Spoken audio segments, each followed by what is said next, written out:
understand the moment you start manifesting, automatically your inner space will open up inside of you.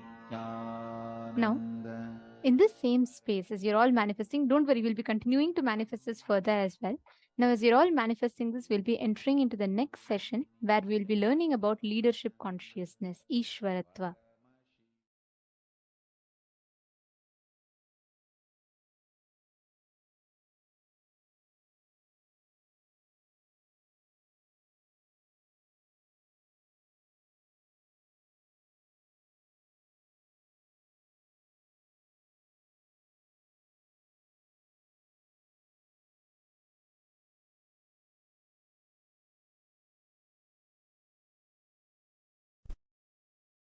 Leaders are born sometime, made many times. Your conscious breakthrough capability is powerful enough to have the life you wanted manifested in you. It is capable of giving a superconscious breakthrough.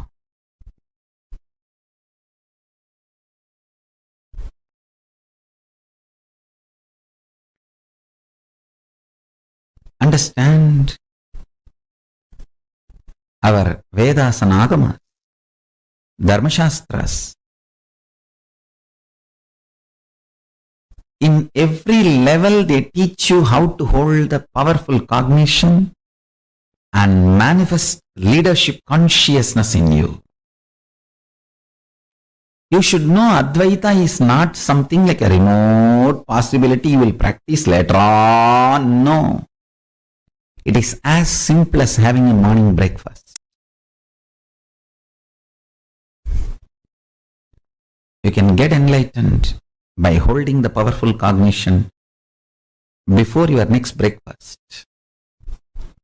How the death is possible every minute, enlightenment is possible every minute.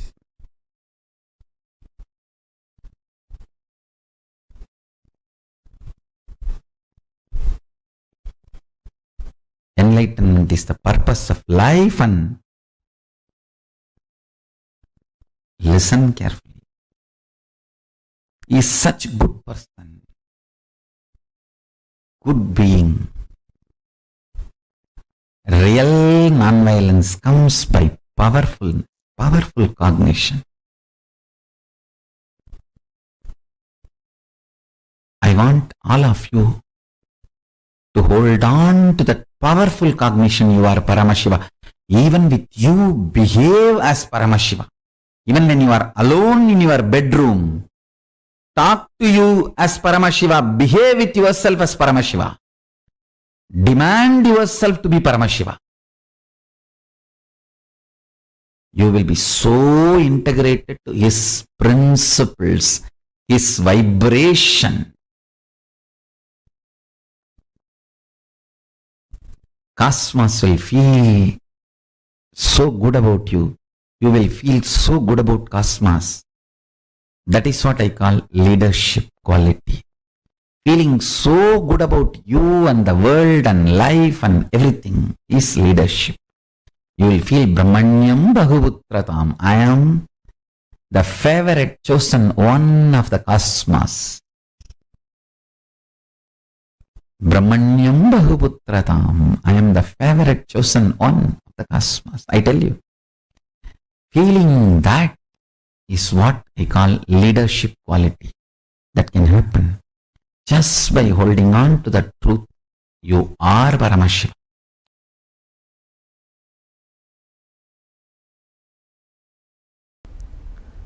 Intense but subtle. Listen. Strength of your breathing is your life.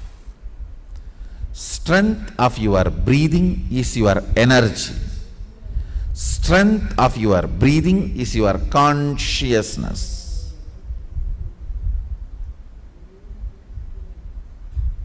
Strength of your breathing is your attention span.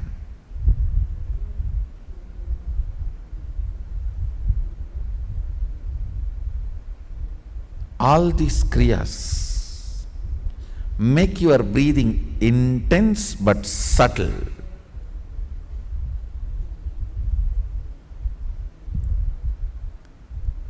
When your breathing is made intense but subtle,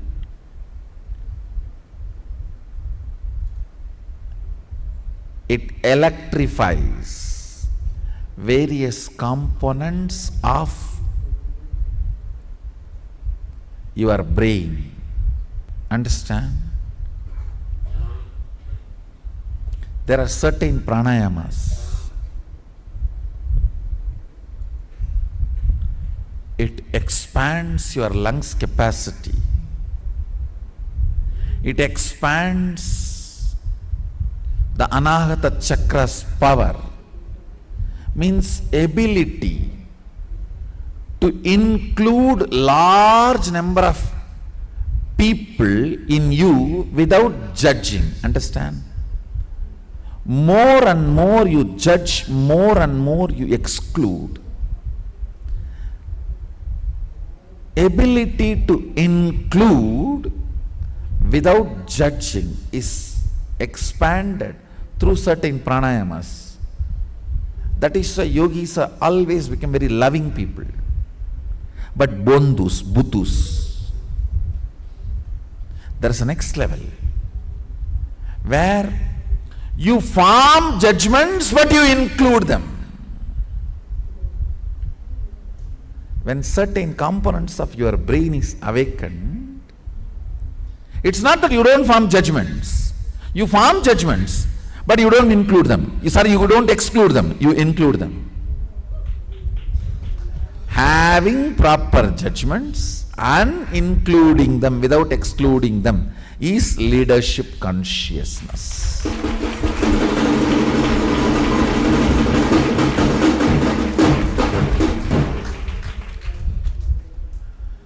Not having judgments, just including them, you become such fool. Foolishness is not Bholenatha, understand? Sadashiva's name Bholenatha does not mean he is fool, no. He is in such space, never excludes anybody, but he has a right judgment about everybody.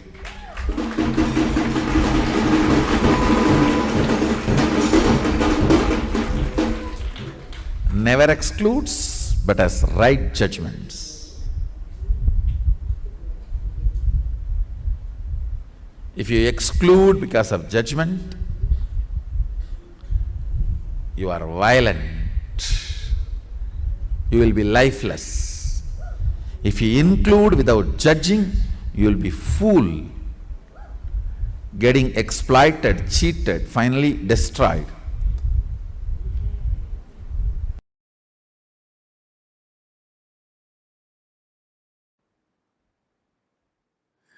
Understand, if you have the attitude of why me, even if you are world's richest man, you will not be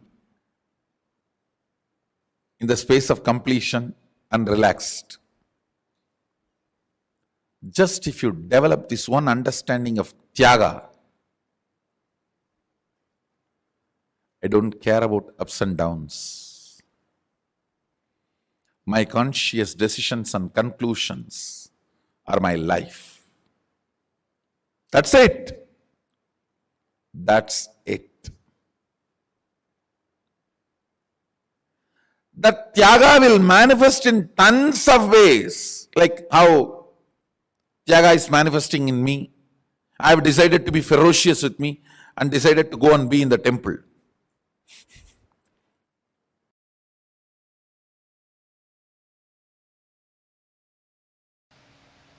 Whether it is small or big, only if you make decisions for yourself, you will be complete. And you making decision for yourself should happen from the space of you fitting into the shoes of your responsibility. You deciding to become responsible about your existence.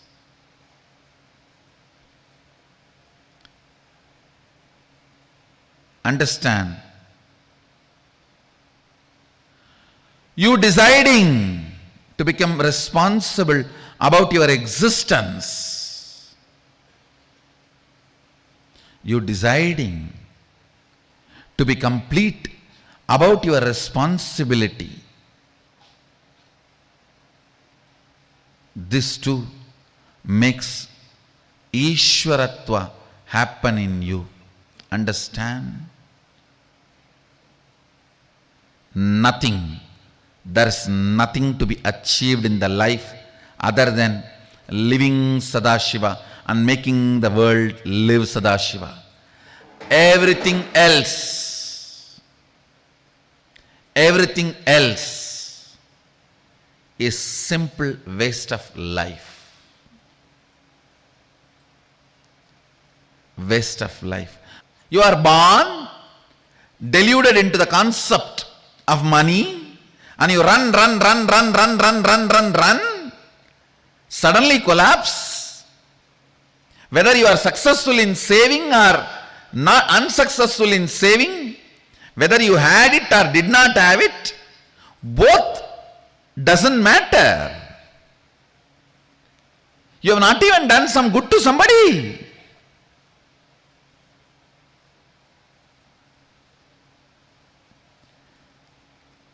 Delusion covered by delusion. Understand?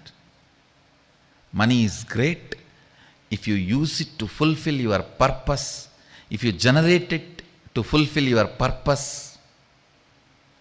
But without a purpose of life, money, relationships, people, influence, everything is delusion.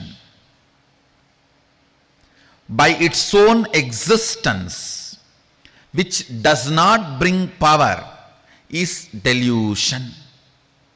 By its own existence, Swayam Prakasa, which brings power, is Ishwaratva. Understand, this is the scale. Sit and do the postmortem of your life. Till the last moment, whatever has happened is past. Sit and try to do postmortem of your life.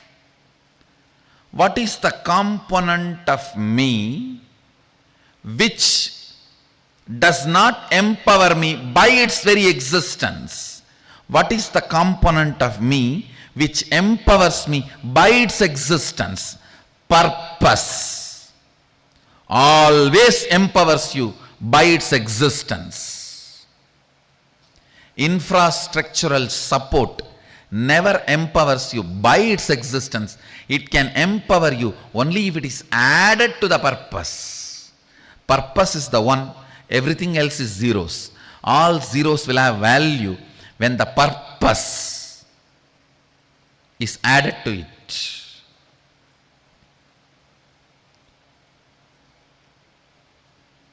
Be responsible for your purpose of existence. Understand? Look brings beauty, purpose brings personality. Look brings beauty, purpose brings personality. Beauty can never be permanent component of your life. Personality can be the permanent component of your life.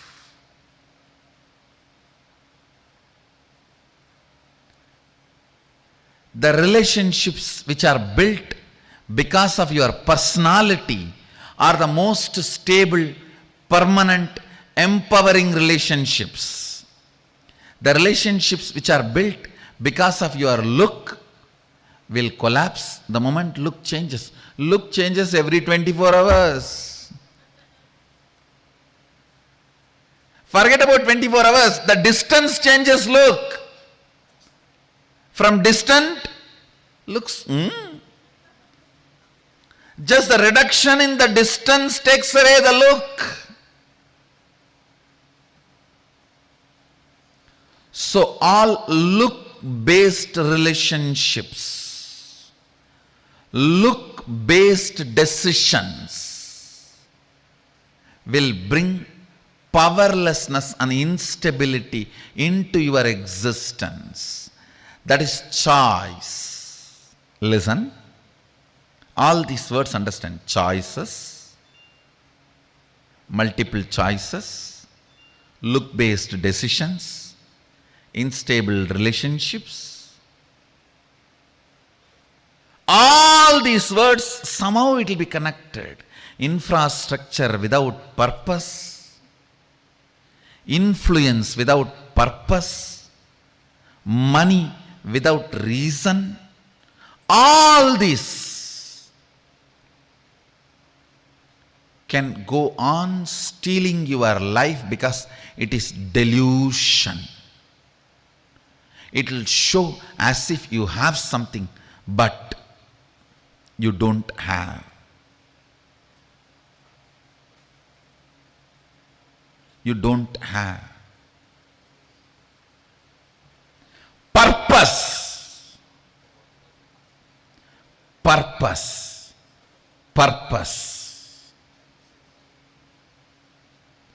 Responsibility for your purpose. That empowers you, I tell you, next secret. All this delusion, the Maya, has no life, purpose and responsibility for the purpose as life. If the life starts happening, all this just follows you.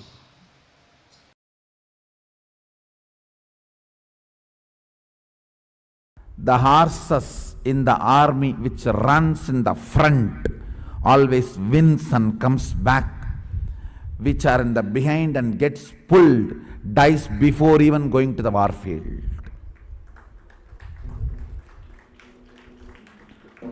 Horses in the army which runs in the front goes, wins, comes back. The horses which are behind gets dragged and pulled, does not want to come, dies before even going to the war field. Are you going to be the horses in the front or in the behind getting dragged, pulled? I tell you, life is Kurukshetra.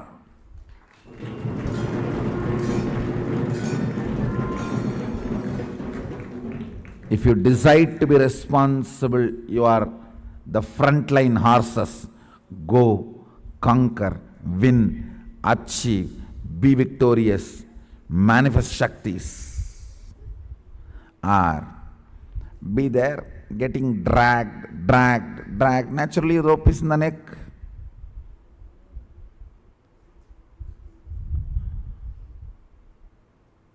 Pulled, dragged. Death before even reaching the war field. Unit of life is responsibility. Based on the responsibility you cognize, powers are manifested in you. Understand? Not the cheating. In responsibility also you have an inner image responsibility separate, outer image responsibility separate. Outer image responsibilities, everyone should become Sadashivatva. Inner image responsibility, let's have a big beach house and vacation house and sleep.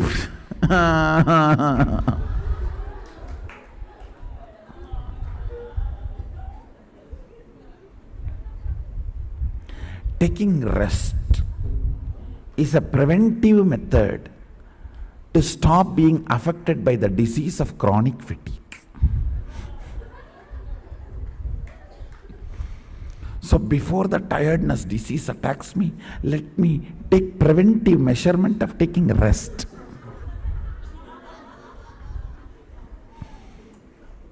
Why are you sleeping whole day? tiredness disease may come to me. What will happen?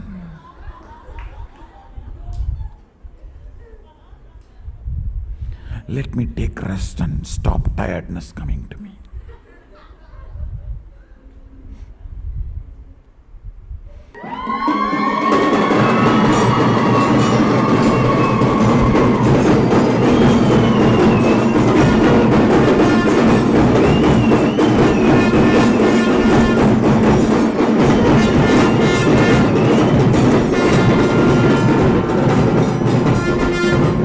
Tongue filled with his name and nose filled with his smell,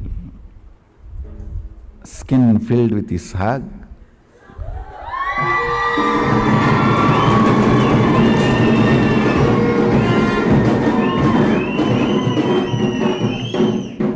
Emotions filled with emotions.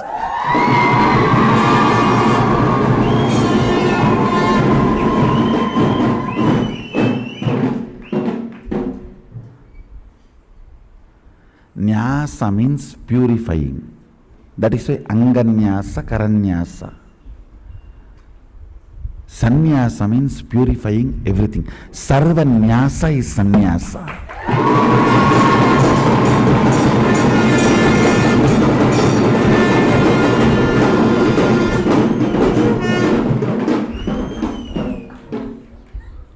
You invoke the sacred sounds to purify the kara and anga, hands and parts of your body. You need to invoke the divine itself to purify everything.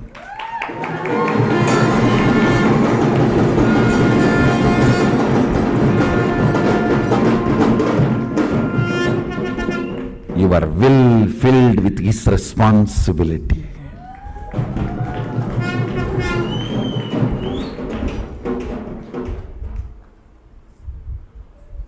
Third eye filled with his vision.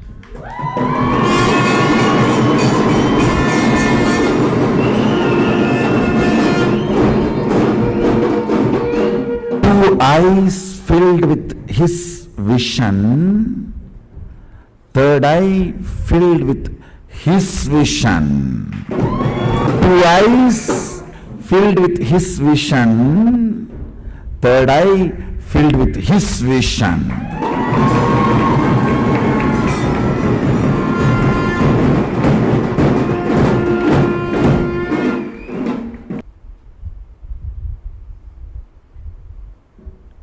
Understand? Essence of today's satsang. Responsibility makes Shava into Sheva. When Shava flows as Shakti, it becomes Sheva.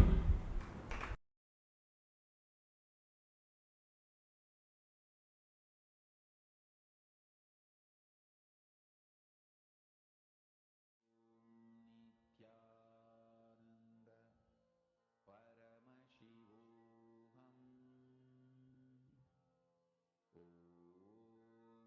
Nithyananda Paramashivoham.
The idea you carry, the idea you cherish, the idea you enjoy,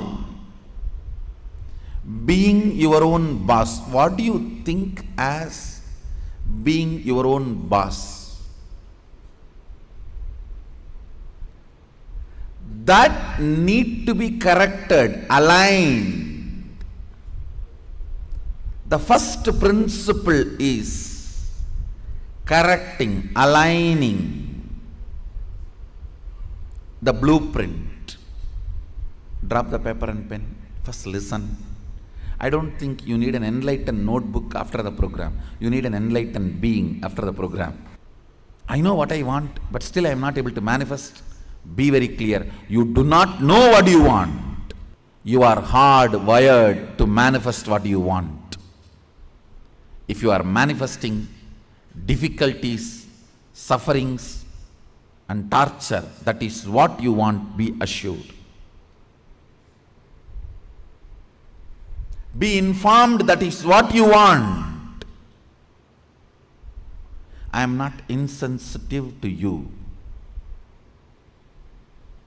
I am sensible to you. I am not insensitive to you and your suffering. Understand? Your ideas about being your own boss needs acid wash. If you cognize yourself as bound by your boss and you create a logical ideas and visualization, fantasy about being boss, suddenly, some way, you get the power. You will only be bossing around, you will never be boss. Understand? Bossing around is different, boss is different. Still in your cognition you are a slave, but you got the power,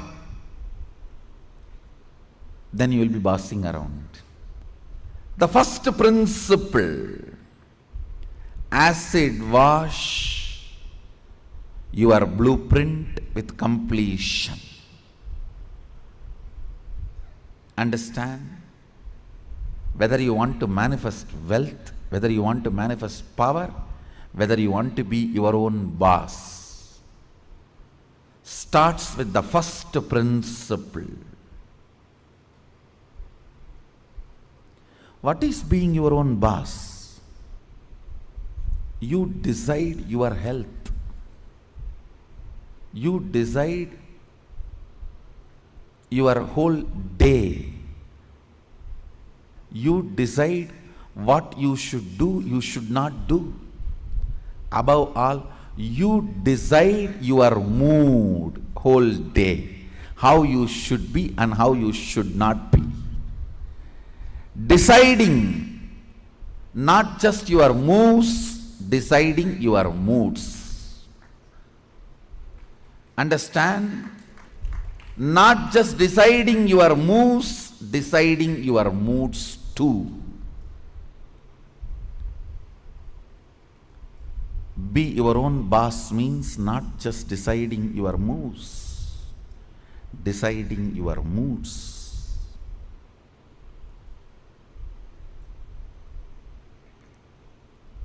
Most of you, I should say almost all of you, cognize poverty and create an idea, an ideology about richness. Cognize slaveness, but create theory and theology about freedom. Cognize bondage and create filth and philosophy about being your own boss. Understand? creating your own theories and theologies, your own ideas and ideologies, your own filth and philosophies, is not going to make you your own boss. The first principle is bringing completion to your depth, not just your thought currents. To your depth, bring completion. What is my idea of my own boss, being my own boss? How much of it is based on my past incompletions? How much of it is based on my integrity to my life? Understand, freedom should be integrity to your existence. When you are integrated to your existence, you will enjoy the pleasures. When body is filled with hormones, you will enjoy peace. When the body is devoid of hormones, you will grow matured when the body stops producing hormones. It will be such beautiful flow of life. Else, powerlessness in the young age, physically, but powerfulness mentally is bondage. In the young age, you feel very powerful in the mind, but very powerless in the body, because the society around you, you feel the whole society is suppressing you.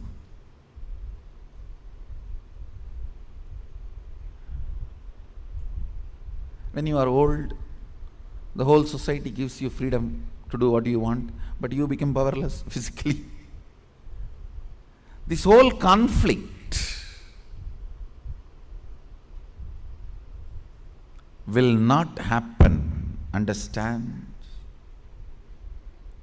The whole conflict will not happen if you acid wash your ideas about richness, your ideas about freedom, your ideas about being your own boss. Being your own boss is not deciding when you will go to your office or when you will go to golf club. It is all about deciding whether do you really need golf. The stupid game. Because your boss was doing that and you were waiting for him to come back, your anger and vengeance against him towards this whole boss idea. When you become boss, you do the same. Making your staff to wait, and you will be tuck, tuck, tuck. Fools. It is not about golfing. It is understanding, do you really need golfing? The first principle is acid wash your ideas of being your own boss. I have seen many of you become rich just to take revenge on your relative who was rich and did not help you when you were poor. No. Many of you acquire titles, awards, rewards, just to take on revenge on somebody. By the time you reach that goal, the person is not even alive. He is not even alive. And you are stupid trying to prove yourself to somebody who is dead.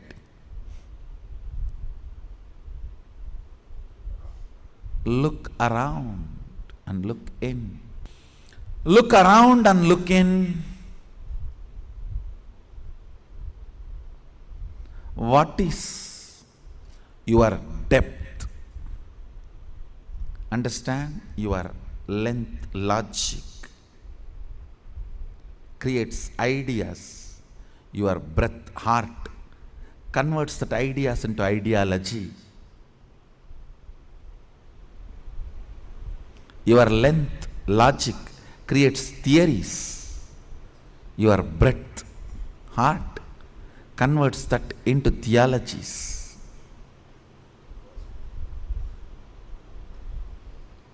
Your length creates filth, and your breath creates that into philosophies. Understand, the source material for all philosophy is filth. It's not, I am doing some poetic verbal play, it's truth.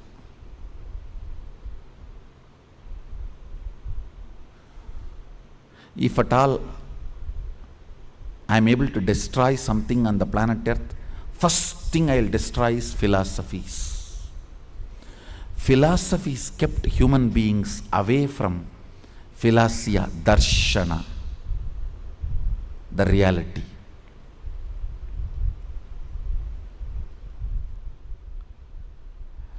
When your cognition depth is established in the completion, from that completion the ideas of richness you create will simply become reality.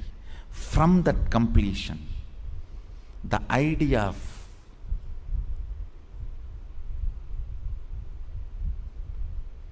power you create, you will simply manifest. From that completion, the idea of being your own boss you create, you will simply manifest it. Understand? As I said, richness is not always grid bound. Most of us do not even understand there is something called off the grid richness. Experience. Understand? A person with 10 crore grid bound richness, a person with just 1 crore plus inner awakening, off the grid richness is surely much more richer.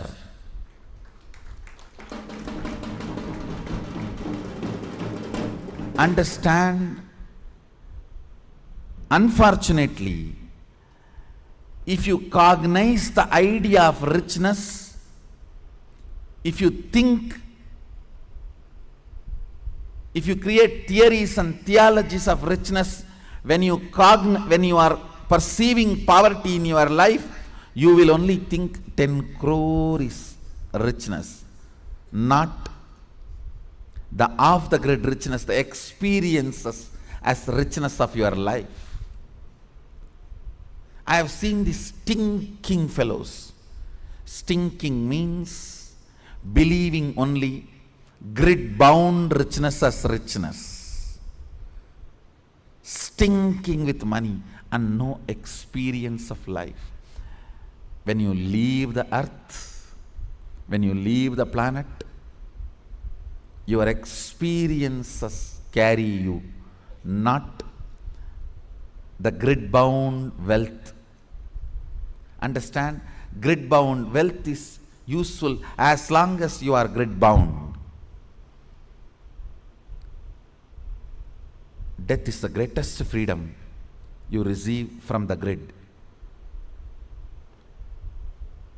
When you are off the grid, it is your experiences that will be counted as your richness, not the grid bound richness.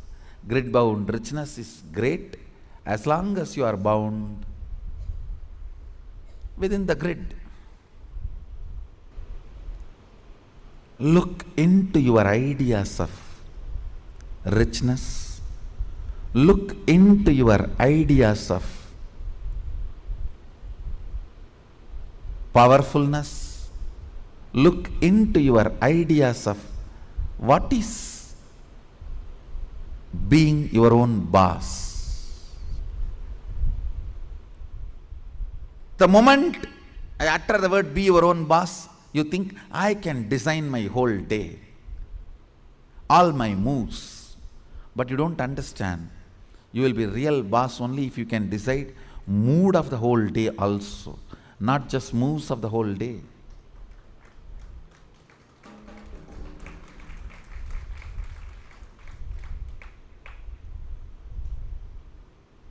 I'll say mood and moves both should be in your freedom.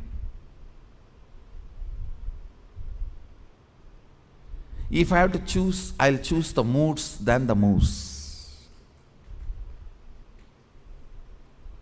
I'll choose the moods than the moves.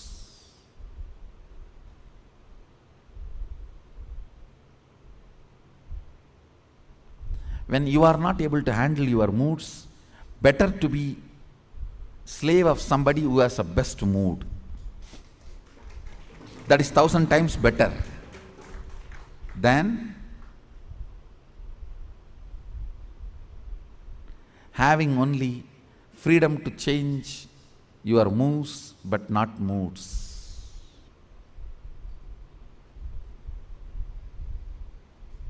Few minutes. Dig out your incompletions, ideas you carry about being your own boss. If you suddenly win a lottery and from tomorrow, no why tomorrow, today, from today, you are your own boss, what are you going to do? How is your life is going to be? And your ideas, theories, theologies, why you want to be like this? What is the reason you want your life in this way? Think and pen down what you want to be, how you will be your own boss. Second, why you will be like that. You may think, I'll be in the golf court all the time, fully drunk. I think better to be slave than fully drunk and being in the golf cart.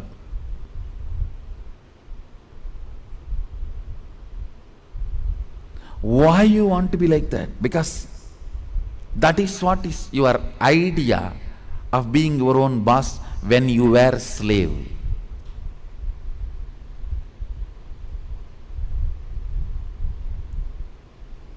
If you are slave and create an idea about power, even if you get power, it becomes politics, not power.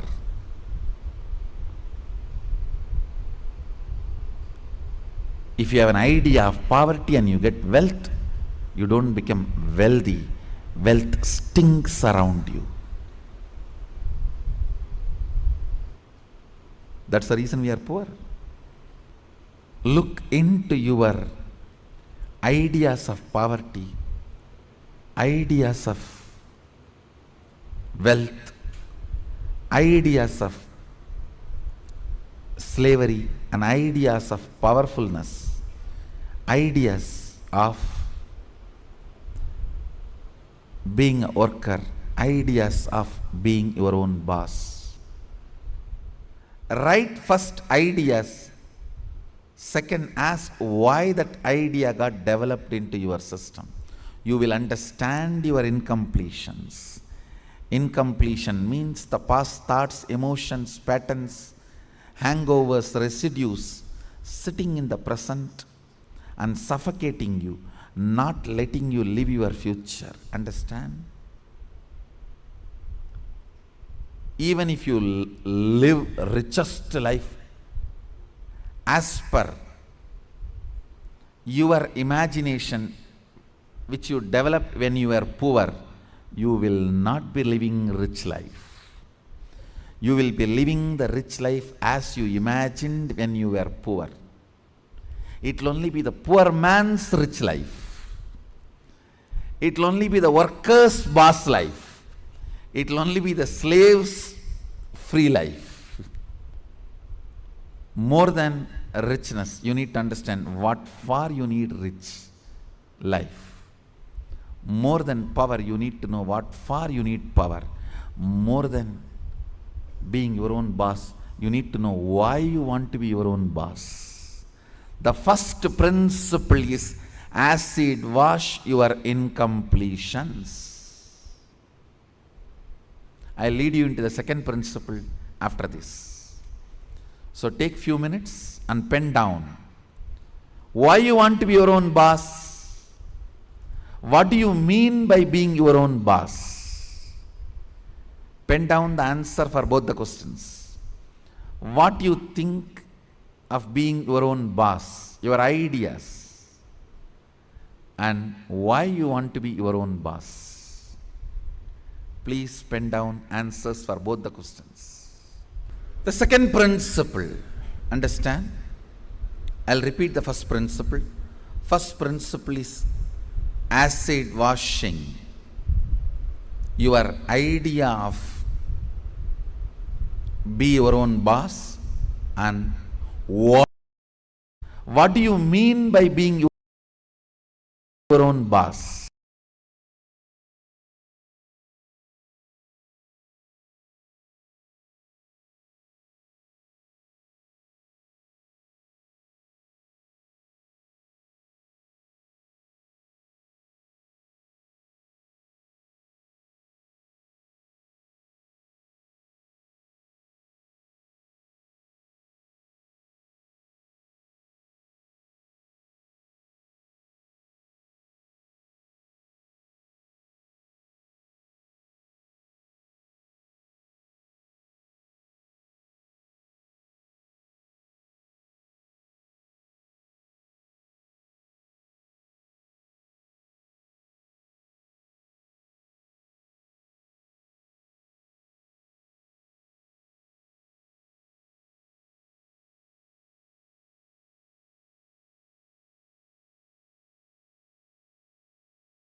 Pen down the answer for both the questions. What you think of being your own boss, your ideas, and why you want to be your own boss. Please pen down answers for both the questions. The second principle, understand? I'll repeat the first principle. First principle is acid washing your idea of be your own boss and why you want to be your own boss. What you want to be and why you want to be. Understand?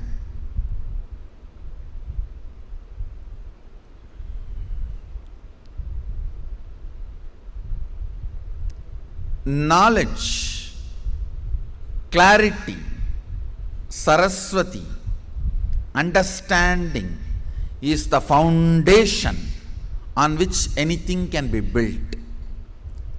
People always tend to say, oh, I don't understand all that, Swamiji. You just say what I have to do, I'll do.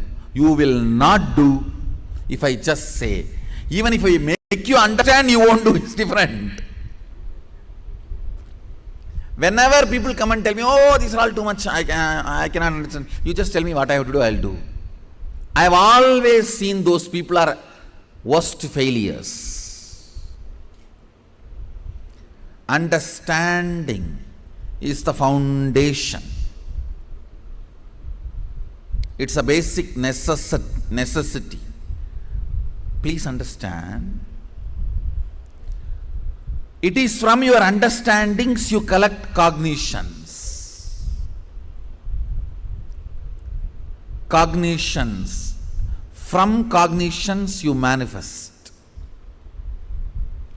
It is from your understandings you collect cognitions. From cognitions you manifest. So even in the understanding level, if some things are not there, it is missing, then no way you are going to cognize it and manifest it. So the first principle is why you want to do what you want to do. Even with this understanding, thinking through, internalizing, how many of you realized many of your ideas of boss is silly? Raise your hand. Relax. Understand. If you cognize you are sexually suppressed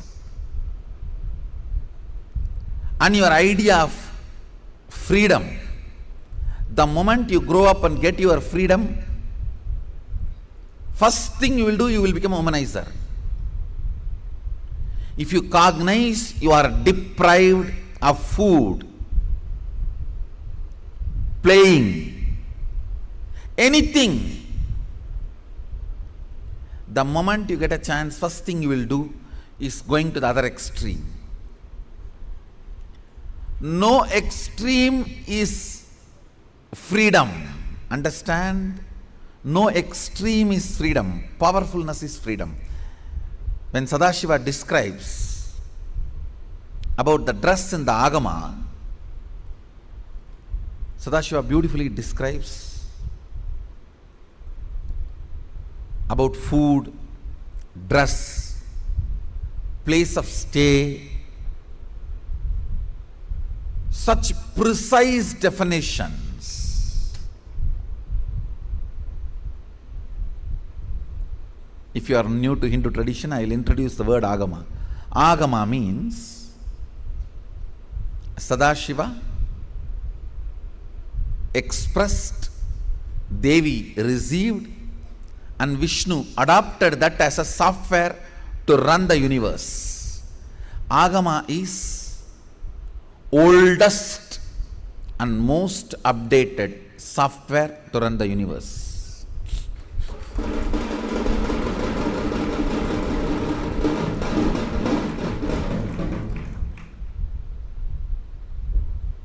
Oldest and most updated. And the kind of an understanding he gives. Now listen to the second principle.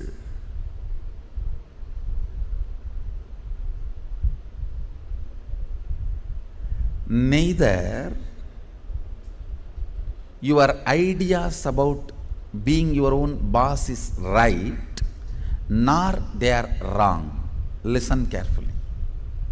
Coming to the same understanding principle, neither your nudity nor your modesty is right or wrong. If you are feeling empowered by covering yourself, that is your dress code. If you are feeling empowered by exposing yourself, that is your dress code. What all the ideas about being your own boss empowers you? Listen, when I say empowering, making you feel powerful, joyful, ecstatic, I tell you, sometimes you do some politicking and jump into the seat of the boss. Then you know,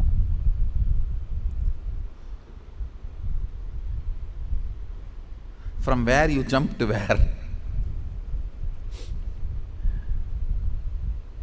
Potato felt the pot and the water in the pot is too hot and it jumped into the fire. Because the pot and the water in the pot is too hot, potato jumping into the fire. Precise stupidity you do because the seat of a worker seems to be too hot, you jump into the seat of the boss. Understand, feeling empowered matters. Feeling complete matters. You may say, no. If I just grab the seat, in 6 months I will become all right. You may become insensitive, but you will not become all right. That is like astrologers telling, oh, next 7.5 years you have Shade Sat, after 2.5 years Rahu, then again 3 years a very bad Grahas. Then if you ask, oh, after that I will become all right. No, you will be habituated. Now that is exactly, if you are consoling yourself, let me grab the seat by hook or crook, then in 6 months I'll become all right. No, you may become insensitive, but you will not become all right. And one more thing, whenever you become insensitive to some parts of you, that develops as a blind spot and continues to torture you. Understand? Continues to torture you.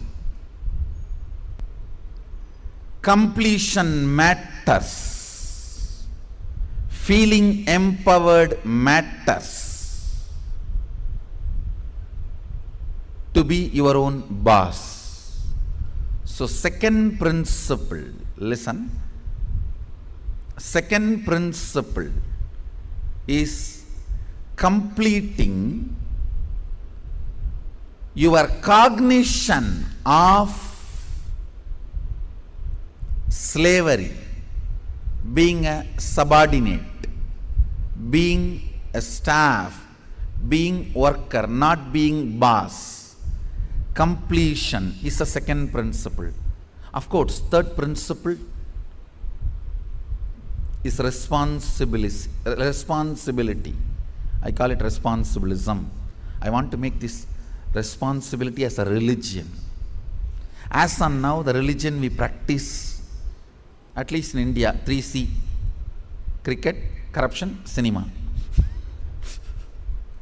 3C is the religion we practice. For any problem, the solution we look is cinema. That's the largest referred spiritual solution center. Now, whenever you have a problem, where you look at, in that movie how he does, in this movie how he behaves. Our education system is basically a visual based system. That is why if you see all our temples and monuments, I can challenge, no other civilization produced such large amount of monuments. I want you to know 1 crore means 10 million stone carved monuments exist in India. As per the government report, stone carved monuments I'm not talking about RCC. We don't respect anything which is 1,000 years, less than 1,000 years old. Only if something is 1,000 years old, we even respect. And only if it can withstand 1,000 years, we call them as something decent structure.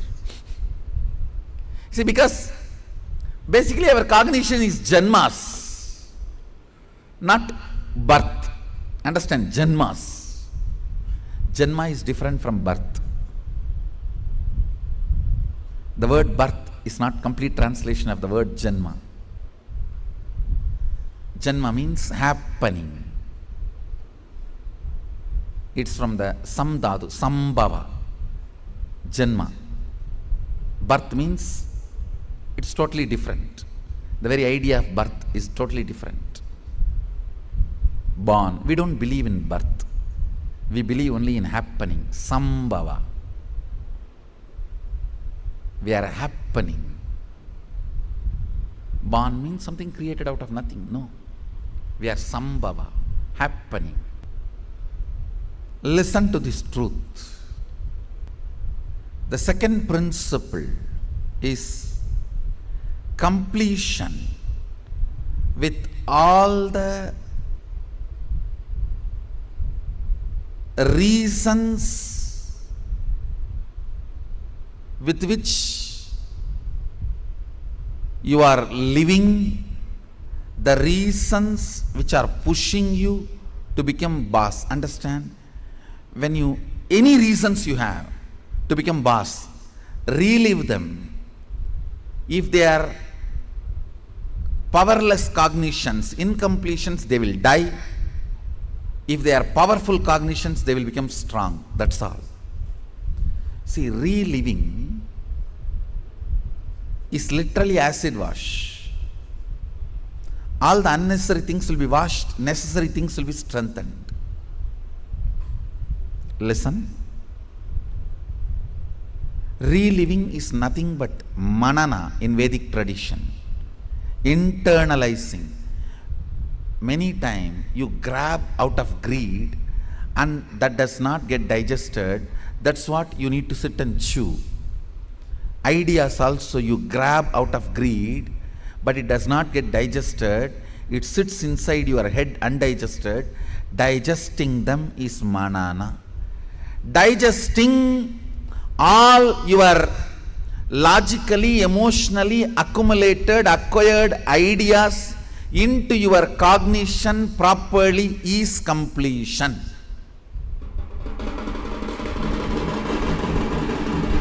Understand? In your length, logic, breath, emotion, visualization, the ideas, concepts you grabbed, dumped, cognizing them rightly into your depth, making them as right cognition by manana, reliving, is completion. Understand? I am redefining completion. When you relive all the ideas you have again and again, all the ideas which makes you powerless starts dying down. They lose power over you. All the ideas which makes you powerful become stronger. They start growing in you. Understand? What needs to grow grows. What needs to go goes. The power of reliving is what needs to go goes, what needs to grow grows. Add or, reliving, something goes, something grows.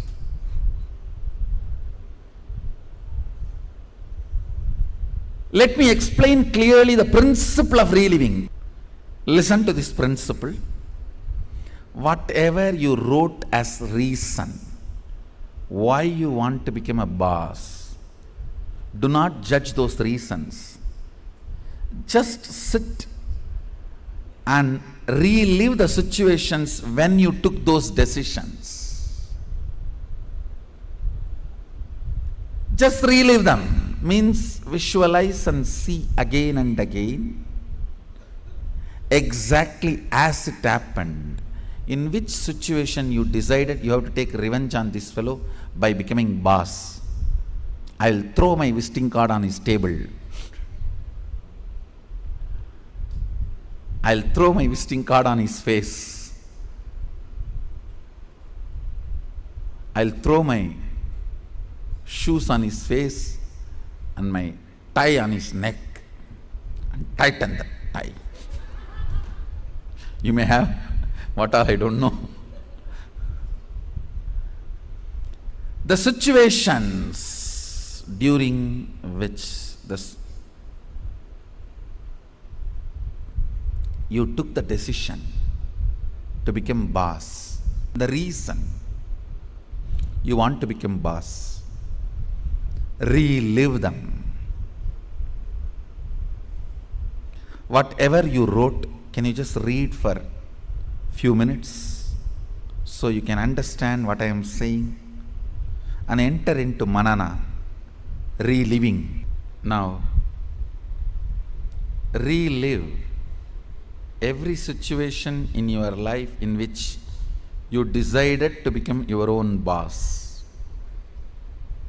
The incidents, situations made you decide to be your own boss. Relive them.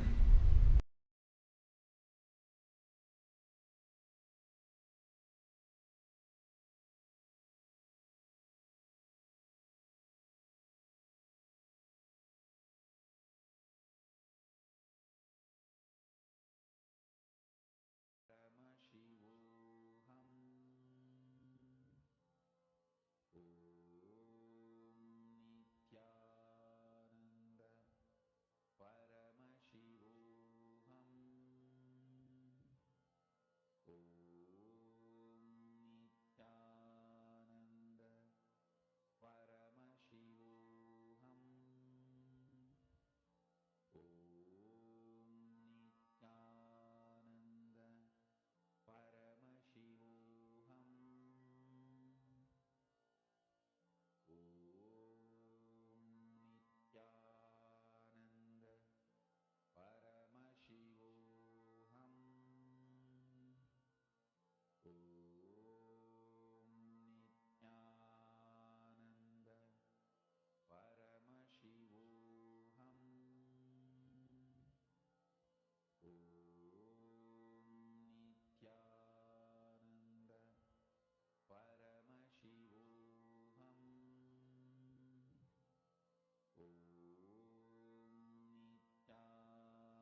Nithyanandam Paramasukadam Kevalam Jnanamurtim द्वन्द्वातीतं गगनसदृशं तत्त्वमस्याद्विलक्ष्यम् एकं नित्यं Nityam विमलमचलं Vimalamachalam Sarvadi Sakshibhutam Bhavatitam Triguణarahitam Sadgurum Tam Namami.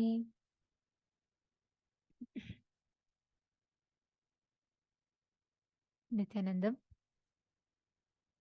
today we are joining with all of you here with a very, very important and an amazing news for all the participants and all the viewers that are watching us live on KAILÄSA's Nithyananda TV, YouTube, Facebook, and Instagram, and various other social media platforms.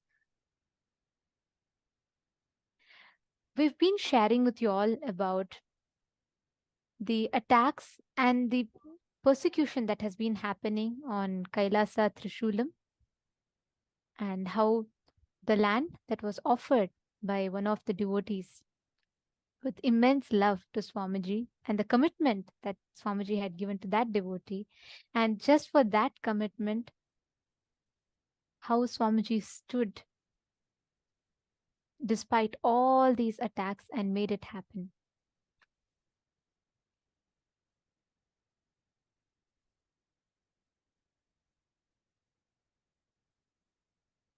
Nithyanandama. Today, go ahead. So yes, we were sharing with the viewers about how Annapurnyachi, my pre-monastic grandmother, had placed the land of KAILÄSA Trishulam at Bhagavan's feet on 29th of July 2007, way back, and requested Bhagavan to build a temple there for Bhagavan in worship of Paramashiva.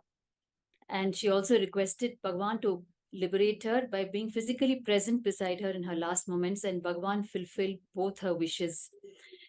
He built KAILÄSA and Trishulam, and he was there physically to liberate Annapurnyachi when she passed away.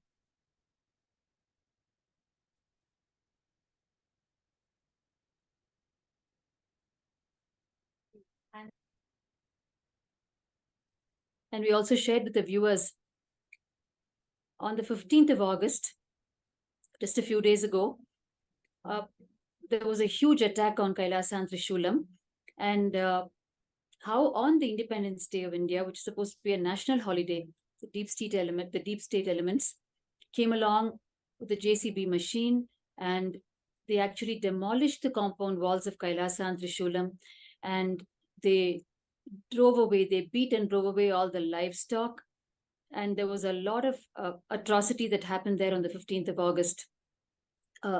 Connivance between the anti-Hindu elements and the deep state elements. And today, as we all join you, yes, with as we all have been sharing with you about the injustice that happened, the destruction of the Hindu temple, and Ma Bhaktika had joined us live, where she was taking us through the story of how the whole thing had unfolded. Now we have a very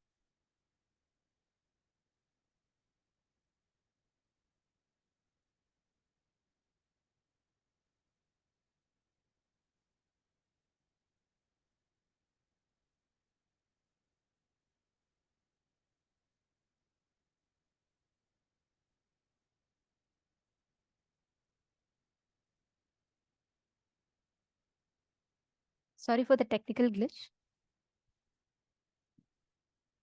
Everything that we were sharing with you all so far, and all the destruction that happened, how the temple had been demolished illegally without any kind of proper procedures, and there was the land belonged to the devotee who had offered it to Swamiji, which means the land belongs to KAILÄSA, and how Swamiji, truly fulfilling the commitment that he had given to the devotee, he built a beautiful temple there.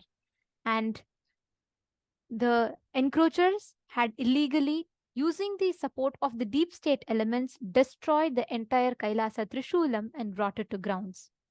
Today, the Honorable High Court of Madras had issued a favorable direction for Kailasa Trishulam in the case, appealing for justice against illegal demolition and encroachment of land of Kailasa Trishulam.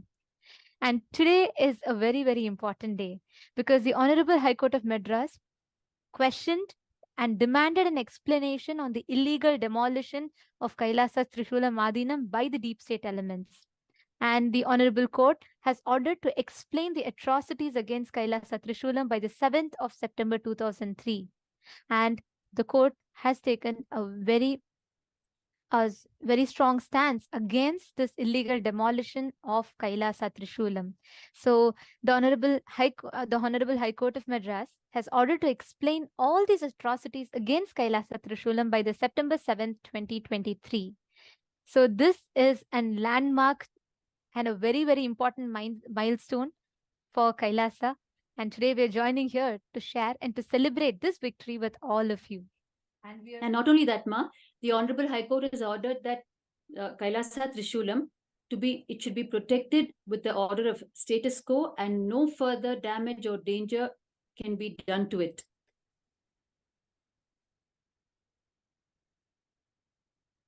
That is one of the points in the order, to protect Kailasa and Trishulam from further damage or danger. So this is literally like a warning that is being issued to the concerned deep state elements and anti-Hindu elements for whatever utter atrocities they committed till now.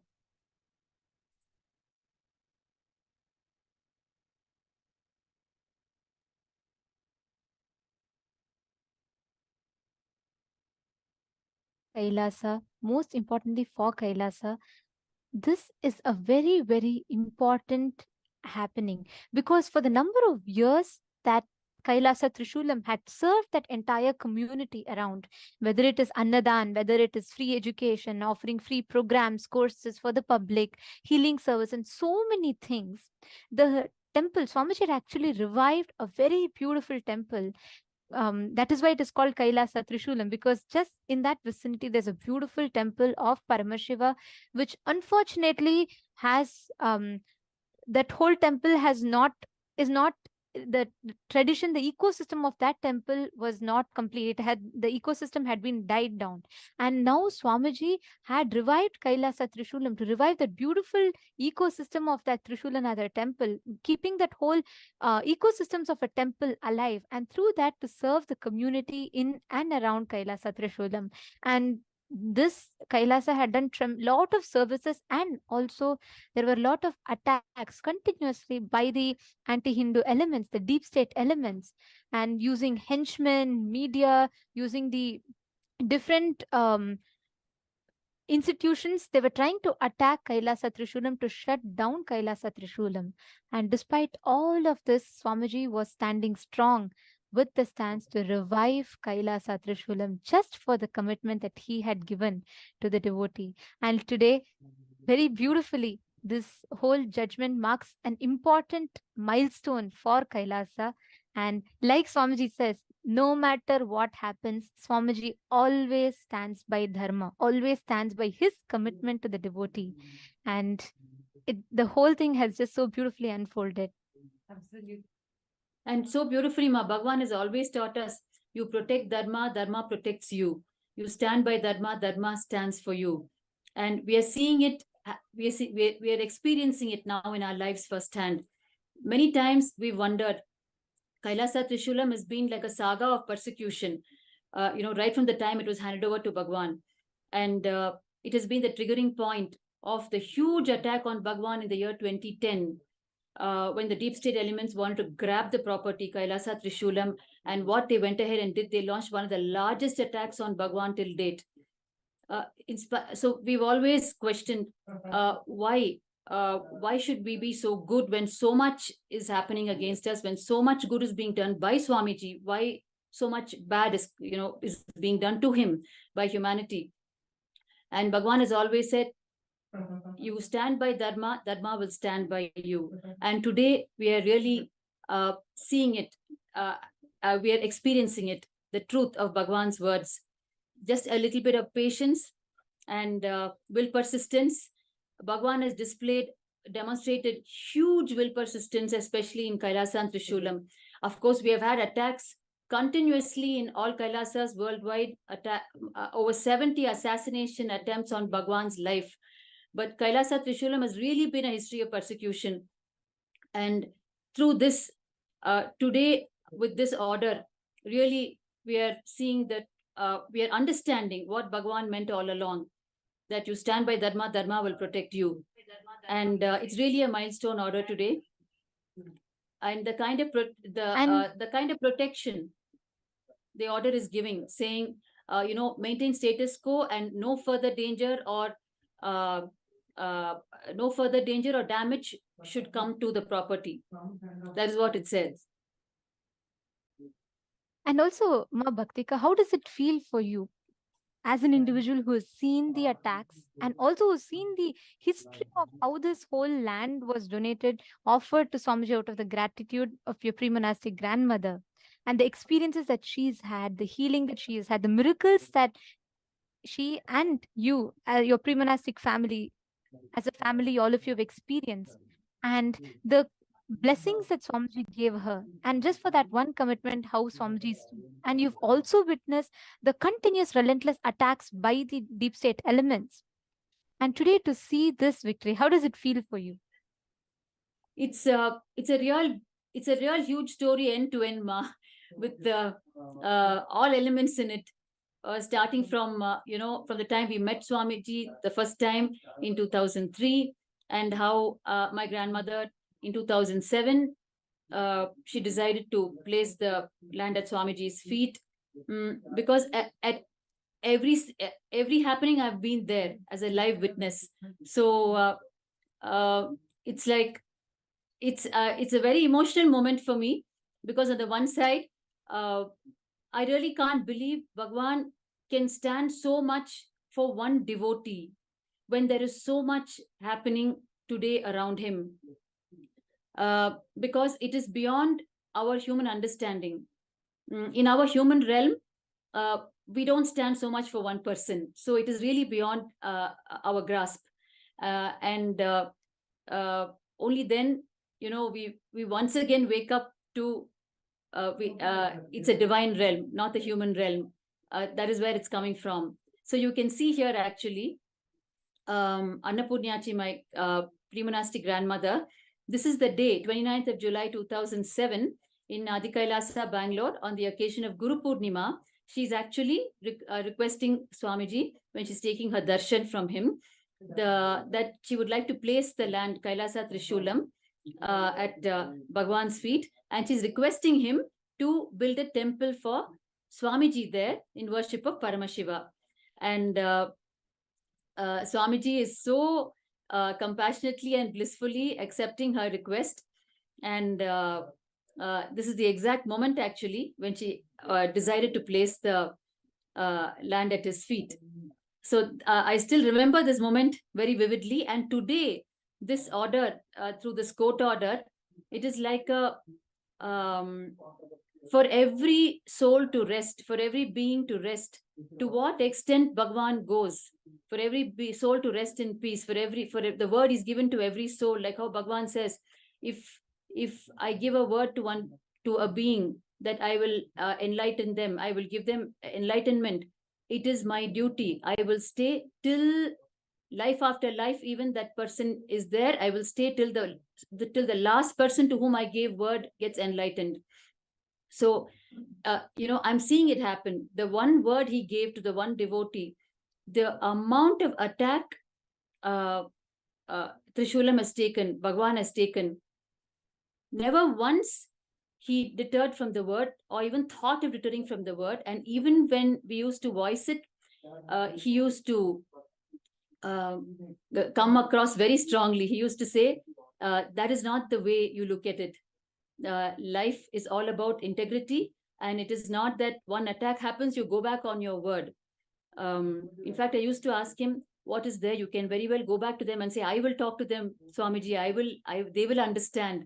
So he says that is not the principle. That's not the cosmic principle on which we work. That is not the way you should be working. This is a lesson for you. to stand by the cosmic principles, and then you will see what happens. You will see what happens. And with all the patience that he taught us, today this order is really showing us what standing by the cosmic principles will do, that it will finally bring success.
Abuse you.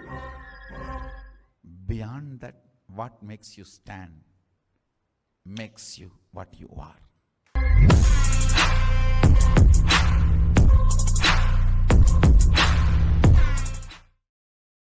Every time I'll shock everyone by making it happen.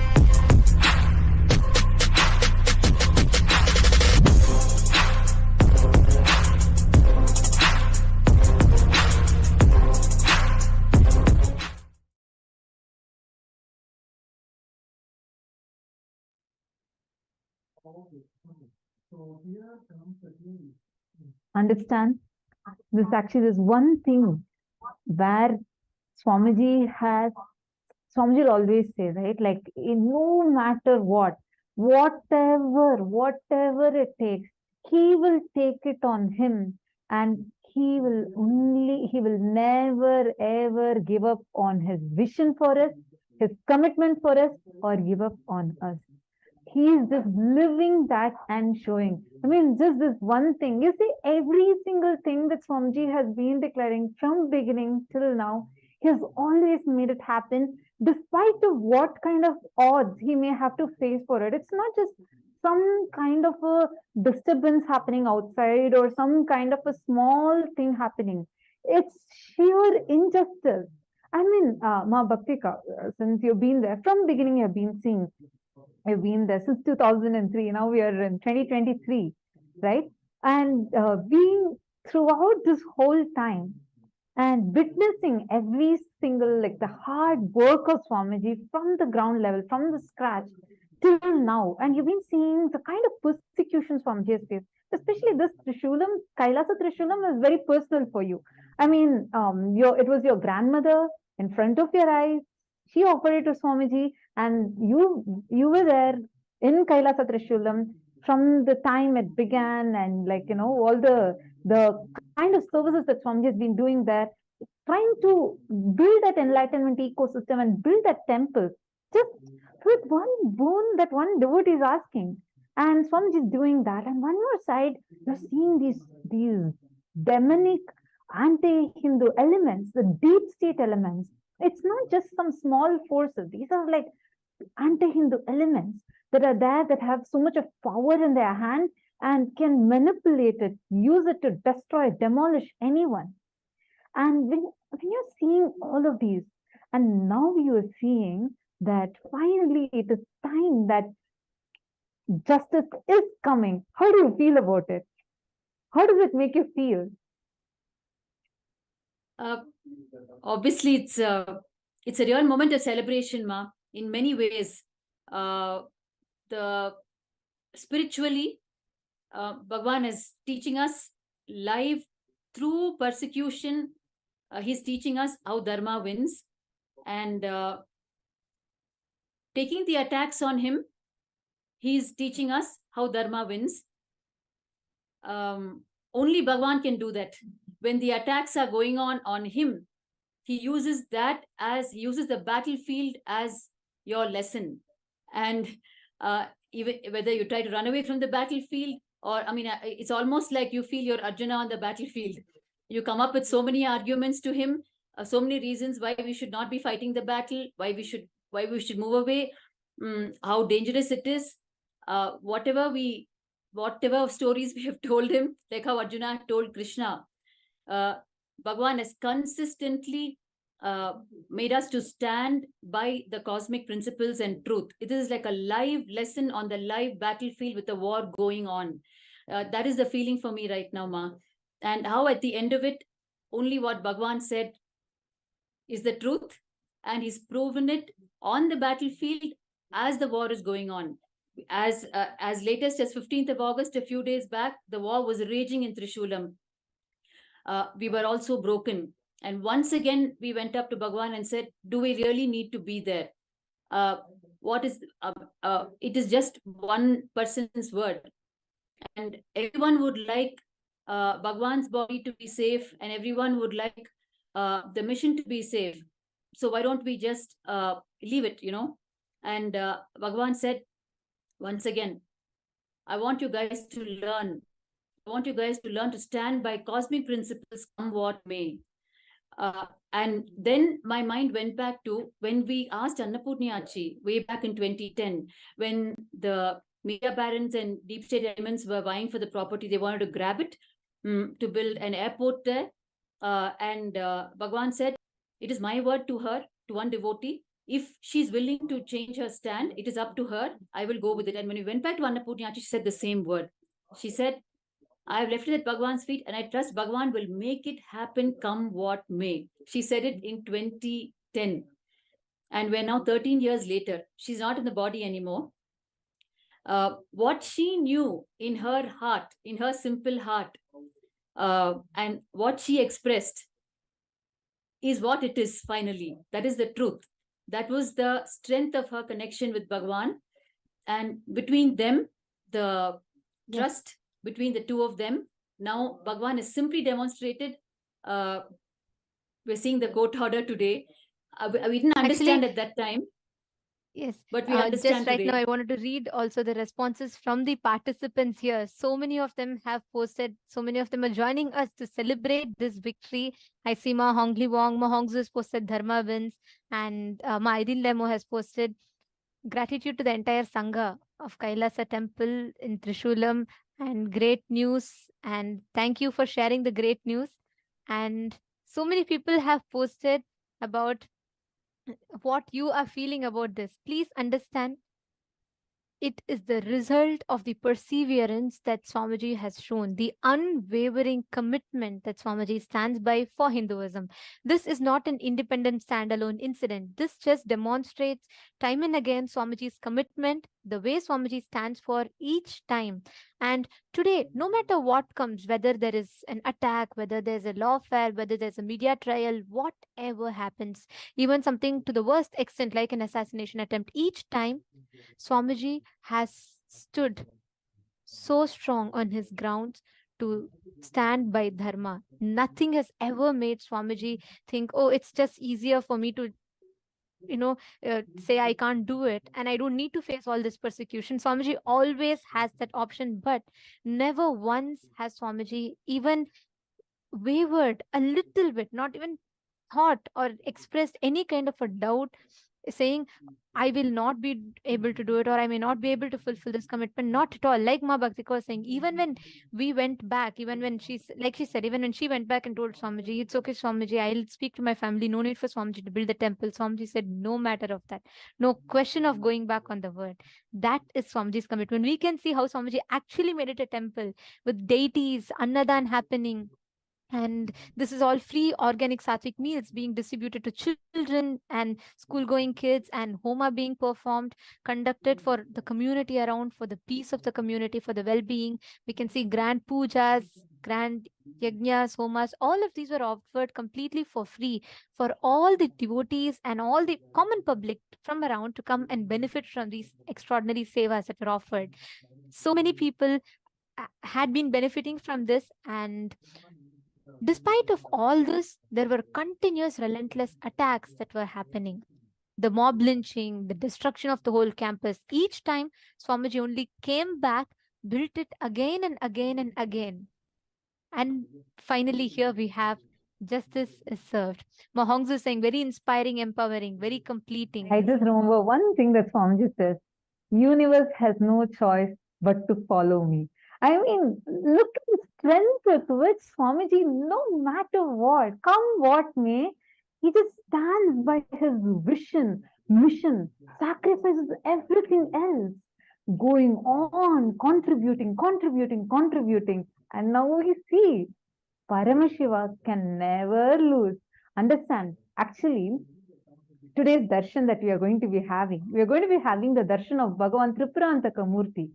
If you see the story of the darshan we are going to be having today is where there will be three asuras who will get a boon, saying they'll be indestructible and they can be destroyed only with one arrow, which can destroy them only if all they have three separate floating cities, and only if they all come in one alignment, they can be destroyed. And understand, Paramashiva, it all takes one smile from Paramashiva to destroy the whole thing, destroy all three of them. But he just waits, gives them the chance, tells them, let them also enjoy, let them also play all their dramas. That's all what happens. Finally, Paramashiva always wins, and that is what he shows us every single time. Despite of the most brutal persecution ever faced by any human being, Swamiji has gone through it, continuing to go through it, but he shows us all by living that he will not give up on his vision, he will not give up on his mission, he will not give up on us, no matter what. Now, as a Hindu, how do each of you feel? This success is not a success just of one individual Adinam. It is a success of all of us Hindus. It is all of us, every single one of us that are sitting here. It is all of us being successful by one person, Swamiji, the Supreme Pontiff of Hinduism's great sacrifice. His tireless hard work, he is doing this just for each one of us. Already again, the services have continued. The services in KAILΑSA, Trishulam has not stopped.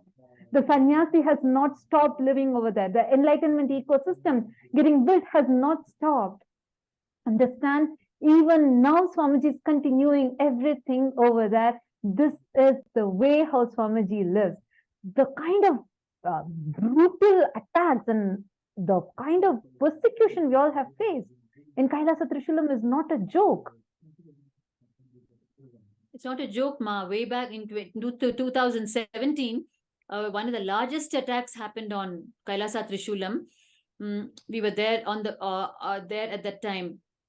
There were a series of attacks, and then in between, two huge attacks, one in broad daylight and one at night time.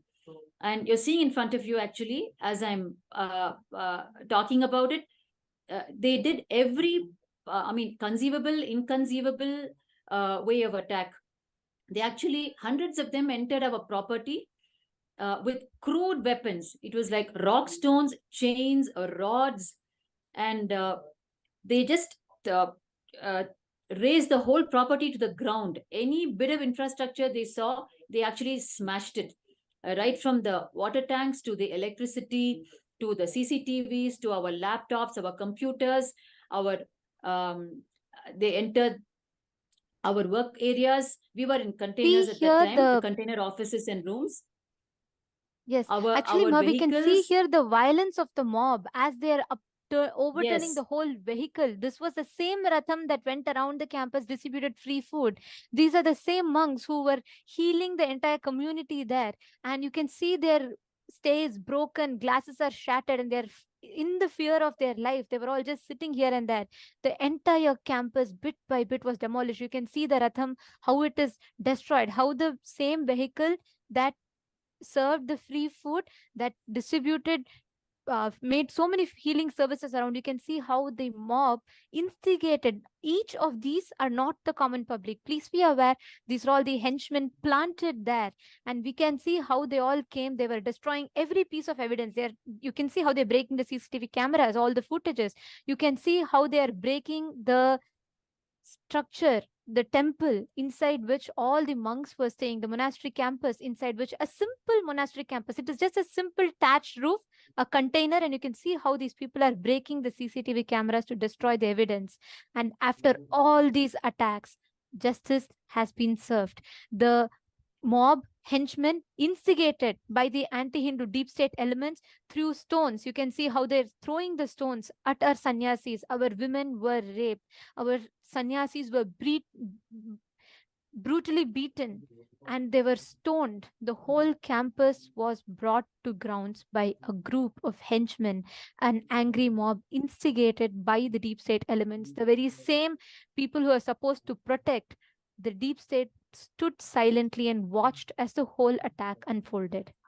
Actually, I just wanted to Ma, the highlight something property- very, very important over here that,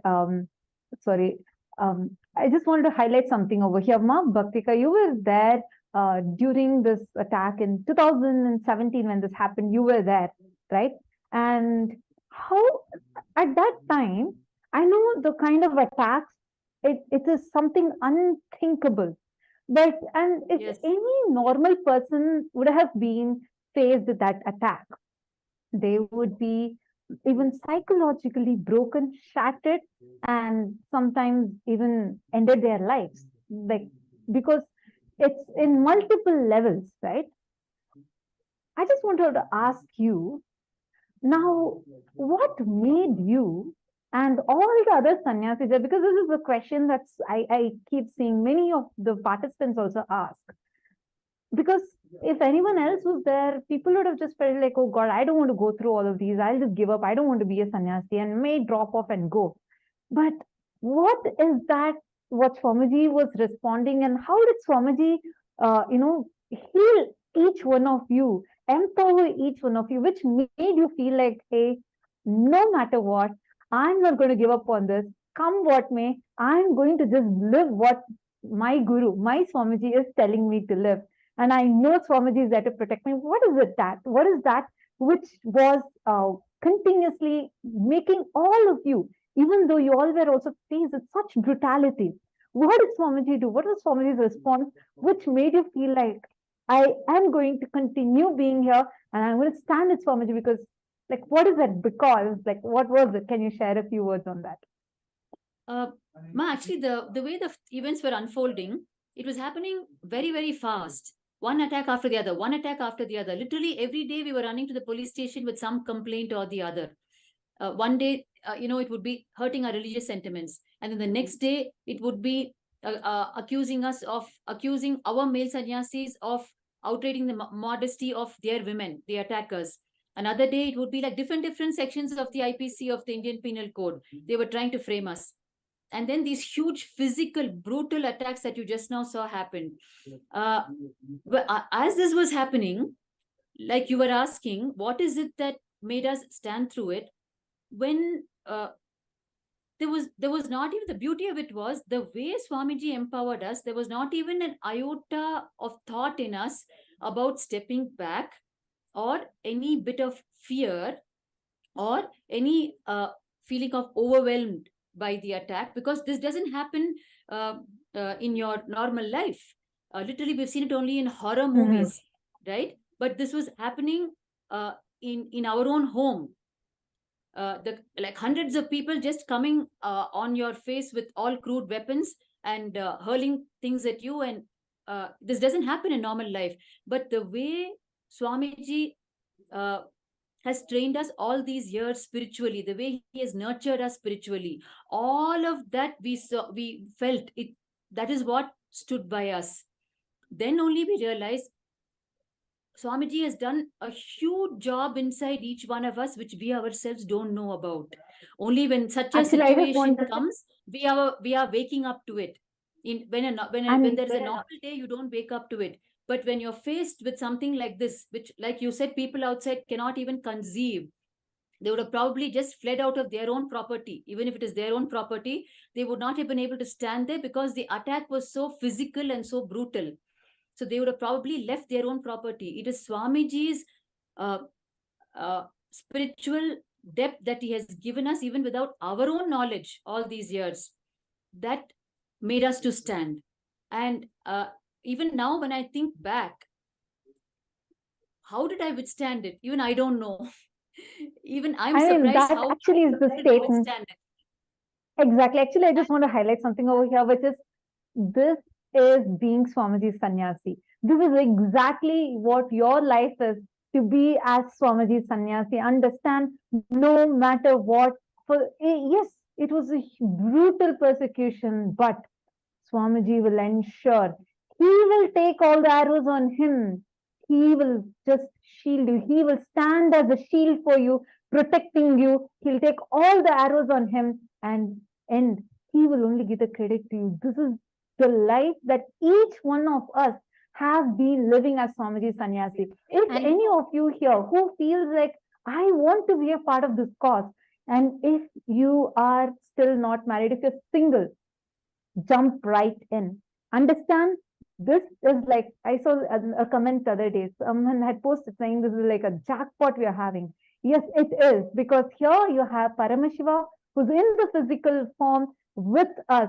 Any of you, who are feeling resonating with this, jump right in. Understand, like you will be able to be a part of this grand success of Paramashiva, because there is nothing you can see 200%, you can be sure Paramashiva will always win.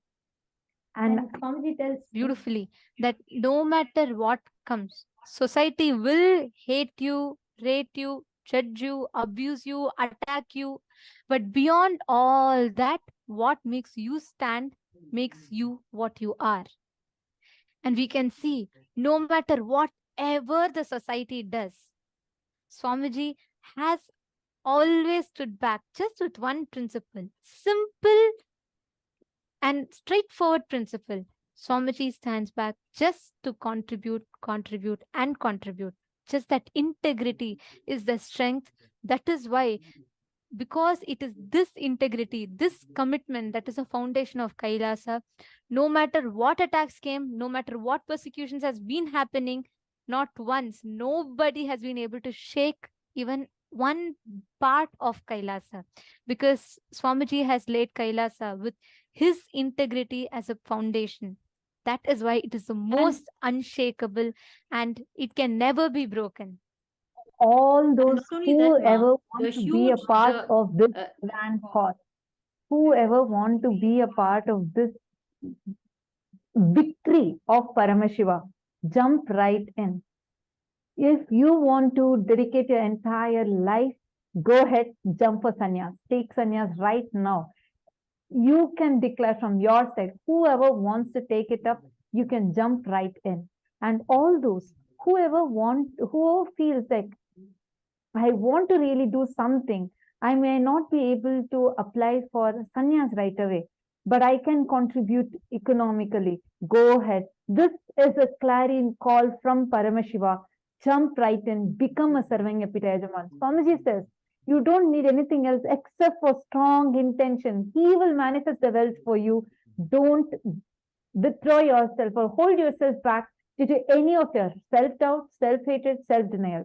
You have an intention. If this today's news, if it is exciting you, know very clearly this clarion call from Paramashiva is for you.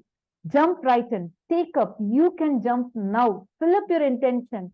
Whoever wants to become a serving epitajaman, go right now and jump up, sign up, become a serving epitajaman. You will see the way how Swamiji will manifest for you, the way how Paramashiva will just shower you, because all it takes is strong intention. Now, all the participants that are here with us right now, take a few minutes, go jump and be a part of this huge cause that Paramashiva himself has come down for. Understand, he does not need any of us. He does not need you, me, anyone. But this whole Leela he is doing just so that all of us can also have an opportunity to be a part of it. Understand, when he came down as Sri Ramachandra Prabhu, just in his age of 14 and 15, single-handedly, he demolishes some of the most terrifying asuras all by himself. Just he and with his younger brother Lakshmana, they destroy the demons. Single-handedly, they destroy. Just chanting one Ramanama, Hanuman is able to fly crossing the ocean. So he does not, as Rama, he didn't need anyone to come support him, help him. Nothing was needed for him. But he wanted to give every being the opportunity to be a part of his Leela. That is why he gathered all the beings, including monkeys, bears, and squirrels, just so that they can be a part of his mission and get the punya of being a part of his mission. Understand? None of us are needed. And just Swamiji is just 46. He has already made a nation happen for Hindus. And every war, we can keep saying Swamiji is winning and he'll continue to win. He's Paramashiva who has descended for all of us. Here the call is whether you want to be a part of it. Understand? You can, whatever might be the background of you, whichever walk of life you're from, that does not matter. If you have the intention that is enough, he will shower it upon you. Whoever feels like, I really want to be a part of it, I am so excited, just even listening to this, jump up right now. You can jump right now, you can sign up and become a part of KAILΑSA. Who all here want to really be a part of KAILΑSA? Who want to be a part of this grand, victorious happening, the mission and vision of Paramashiva? Take a moment, go ahead and sign up. You all can take a few minutes, quickly go and sign up. The links are posted in your chat. The support desk team will be posting. You also have it right here projected. Take a moment now. Become a Sarvangapita Yajaman.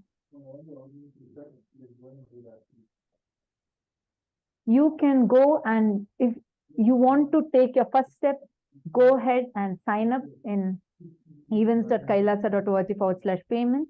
If you have an intention, you need support, but you really have an intention, go ahead and sign up in sksjp.org.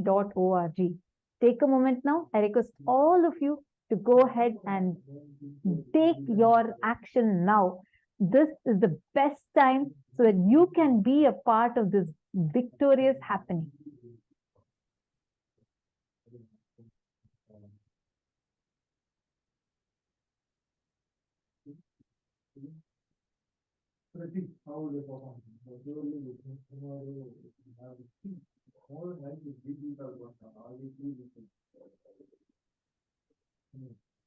Okay, so yes, so nothing like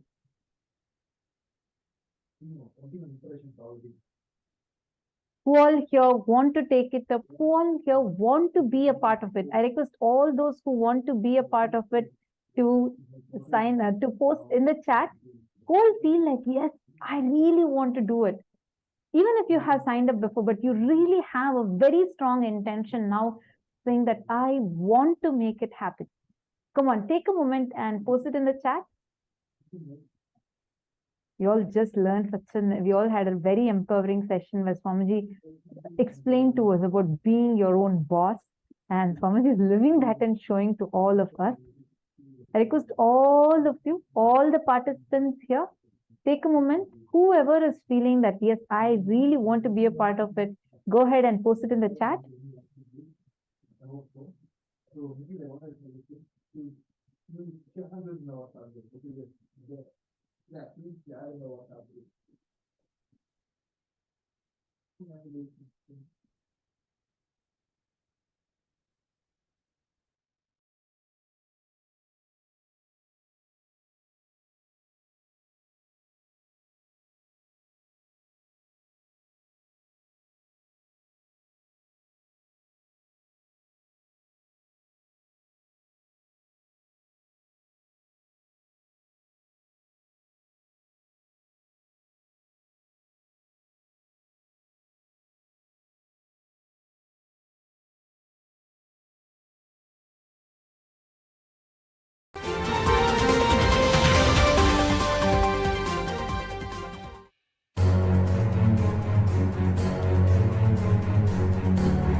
you, rate you, judge you.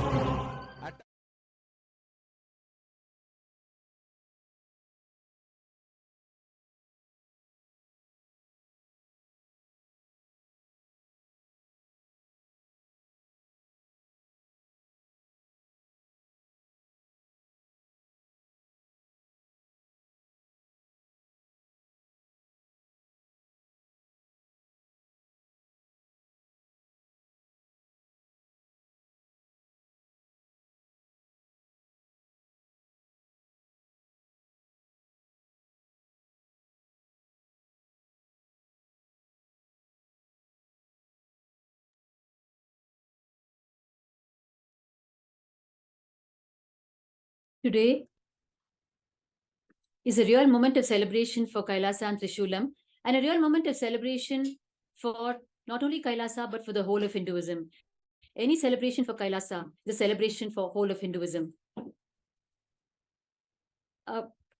One thing I would really like to share here, since I've seen this whole journey of success for KAILΑSA and Trishulam, right from the time the property was given to Bhagavan, up to all the attacks year after year, and now this landmark order that we've received, the joy, I'm really reliving the joy of the moment when my grandma handed over the property to Bhagavan, because the whole thing, there is so much of spiritual depth in this entire thing that has happened over the years, and so much of fulfillment at the being level, and so much that each one of us have gained through whatever happened ever since this property was given, and so much of service to the people through this property.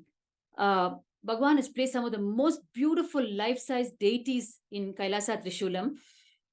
In fact, and the gir cows in the Goshala there. In fact, we have people who come in just to take a look at the deities because they're towering deities. And they come just to take a look at the Goshala and the gir cows. I mean, the place is just a place bubbling with joy all the time. And the energy that the place carries, it's doubly fulfilling for me because it's my pre-monastic property and given to Bhagavan, and I am here as a sannyasi and serving from that very land and learning my lessons on the same land, and today this huge success.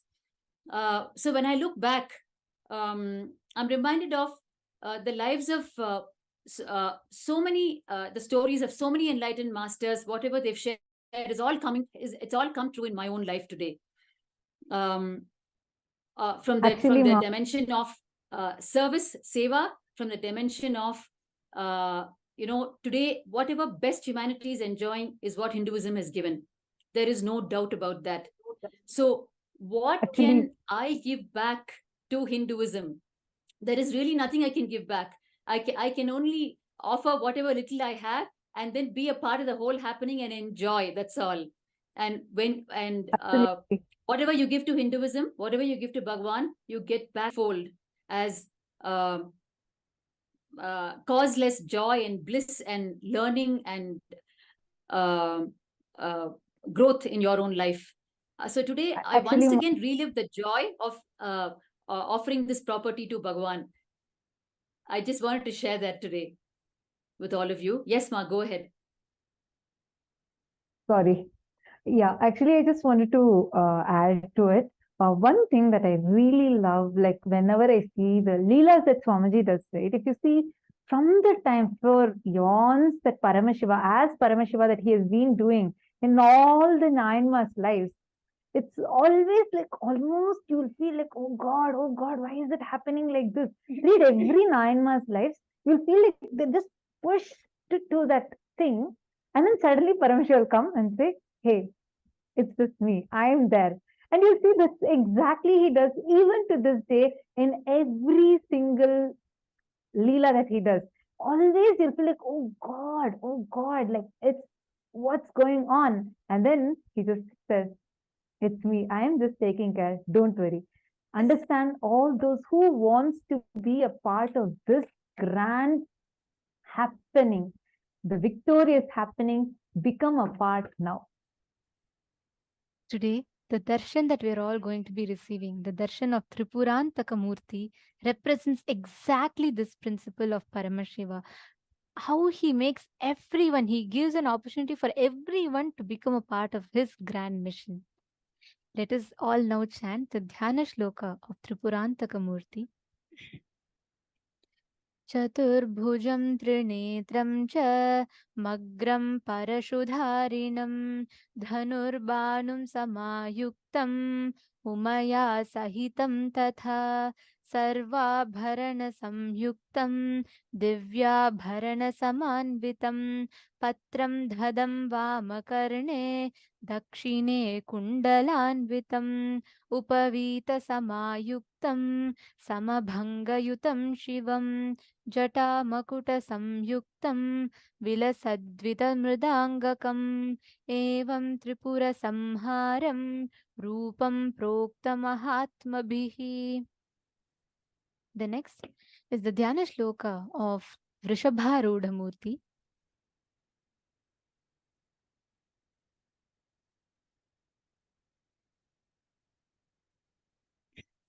सर्वे स्याद्वक्रतुण्डान्वितकतककरं गोपतेः पृष्ठसमस्थं वामस्थर्ध्यं सदक्षं वरकरयुगले टङ्कमुक्ष्रं दधानं फालस्ताक्षं प्रसन्नं त्रिनयनलसितं भदवेणीकिरीटम् वामे गौर्या समेतं नमतः शुभकरं तं वृषभारूढमीशम्.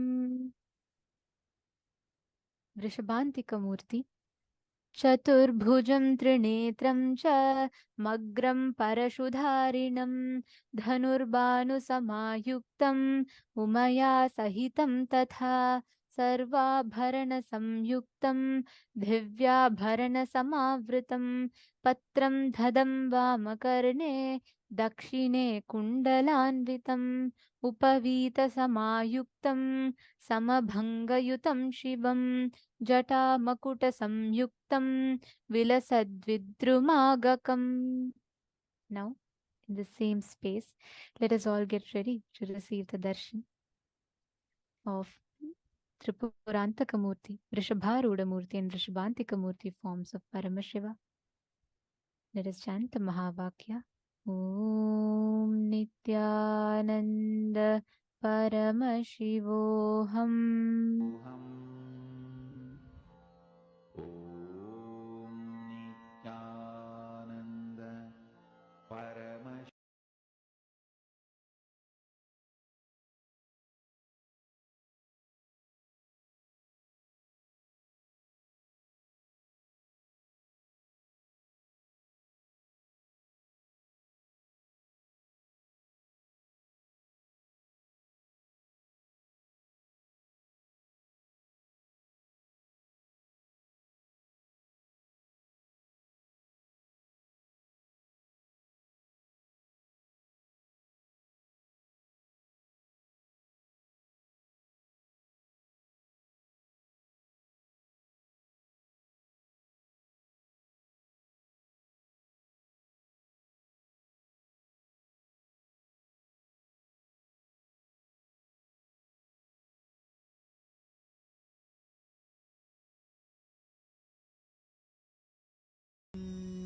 Alive being, drop your form into his form and dissolve.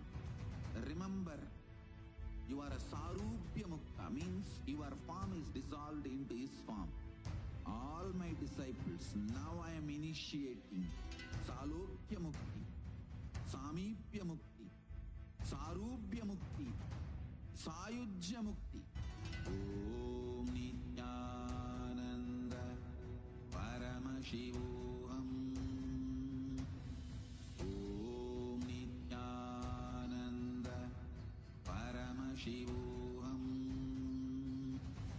Om Nithyananda Paramashivoham. Om Nithyananda Paramashivoham. Om Nithyananda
Nithyananda.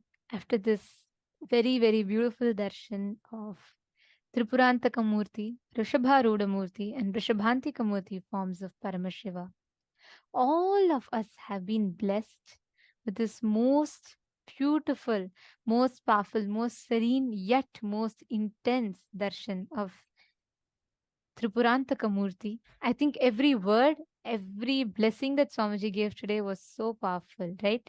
Especially the initiation, just to connect to Swamiji's three eyes and to be able to have the darshan of KAILΑSA through that. Wow. Every one of us that are sitting here, today we've been initiated into one of the most beautiful and one of the most powerful powers to be able to manifest. We've all been initiated to be able to manifest the power of silicon, where being able to have the complete power, ability to alter, control a silicon device just through our conscious will. Actually, with today's darshan, with today's initiation, we're all really blessed with the software of the inner space of the leadership consciousness, being your own boss.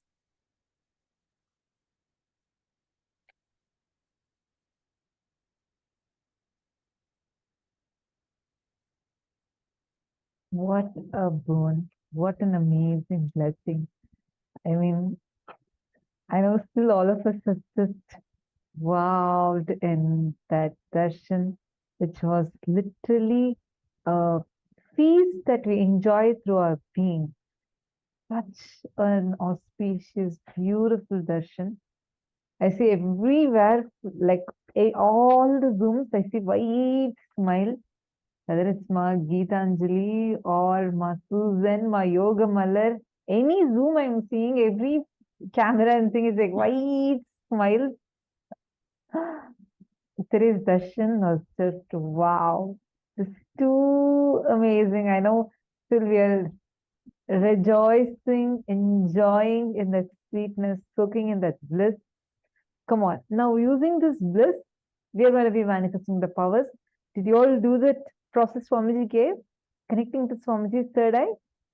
Because today, this powerful initiation will receive directly has awakened our third eye. And we are going to be able to manifest the powers with a breakthrough. So let's all enter into it. Swamiji has given an amazing software, an amazing science behind this power. We're all manifesting the power over the silicon device, meaning like being able to command through the third eye, being able to manifest anything that you want with the silicon, like whether you want to download an image, whether you want to download a picture, a photograph, whatever you want, you can do it through the third eye in this in a silicon device. Silicon device means any electronic gadget. So Swamiji tells very beautifully that this circuit, this particular circuit, is not through the length, breadth, and depth, which needs to be plugged into the third eye. It is through the Mooladhara chakra. So even if you think you have an eroded third eye, and you think like, anyone can manifest powers, but not me, this science, this power is for you. Because without even if you believe your third eye is not awakened, you can manifest this power because it is through the Hara center. Swamiji tells anybody alive can manifest it because this power is directly your consciousness over the matter. It is directly connected to the Hara center. So the Hara center is the exact point right above your Swadhisthana and below your Manipuraka. As you all can see in the picture, this region is the Hara center. Actually, this particular power that we're all going to be manifesting directly works through the Hara center. The circuit is connected to the Hara center, and that is from where we'll be manifesting. And the next point for all of us to understand and remember is this circuit is applied for anything which you visualize. You can download it in silicon matter or any particular command you want to give to a silicon device. With, for example, downloading an image or unlocking the phone, all of these you will be able to manifest just by this power. So shall we all enter into the power manifestation? Have you all understood the science behind it? And also very important announcement to all the participants. Tomorrow morning at 9:30 a.m. Eastern Standard Time, we have a very special event happening. We have the Pattabhishekam that's going to be happening, and we will be having a special darshan of Swamiji. So do not miss out, 9:30 a.m. Eastern Standard Time. So make sure you are here tomorrow. Tomorrow is going to be we are going to be celebrating the coronation ceremony, and we are going to be having the live darshan of Swamiji tomorrow morning, 9:30 a.m. Eastern Standard Time. So make sure you're tuning in. You all can convert it to your local times. Tomorrow morning, that is 25th August 2023, 9:30 a.m. Eastern Standard Time. So just wanted to also inform and announce to all the participants that are tuned in right now. Now, if you all have understood the science, can I request everyone to please post in the chat if you all have understood the science behind this power manifestation, this particular one? Have you all understood the exact science behind this power? So this power is independent of the third eye. Just through your conscious will, any electronic gadget, please understand, all electronic devices are all based on silicon, right? Silicon is one of the base material. Now, all the silicon, the base material of the silicon is earth element. It's directly mud. It is taken from mud. Now, this power, since it's directly connected to the earth element, it is very easy. The silicon device receives your command and it processes it and it executes it.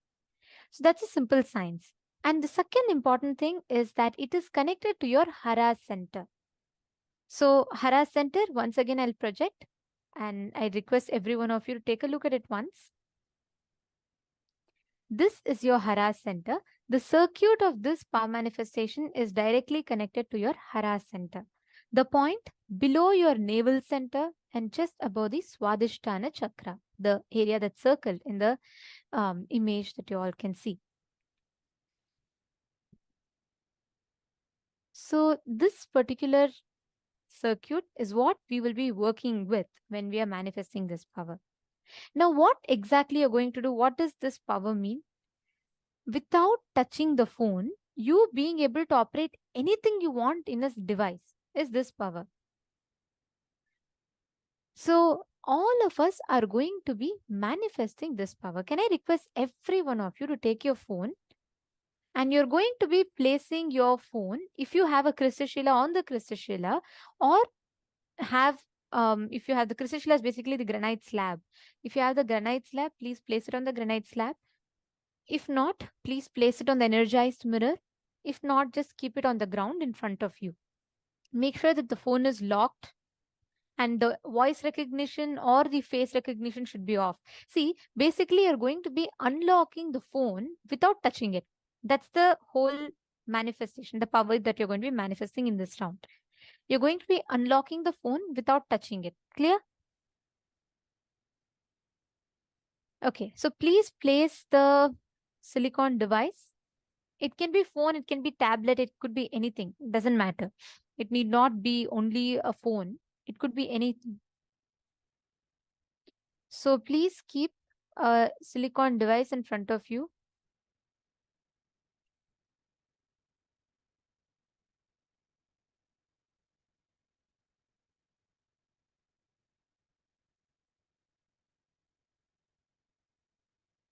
And once you place a silicon device, once you keep that in, the next step is you're going to be manifesting. Write a command, conscious will, for this power, since it's directly connected to your Hara center. You're going to be just bringing your awareness to your Hara center, connect to Swamiji. Place any electronic gadget in front of you. Make sure it's locked. There's no auto unlock, face recognition or voice recognition. It should just be through your conscious will. With your conscious will, just command for the device to unlock. And this command should not be verbal or physical.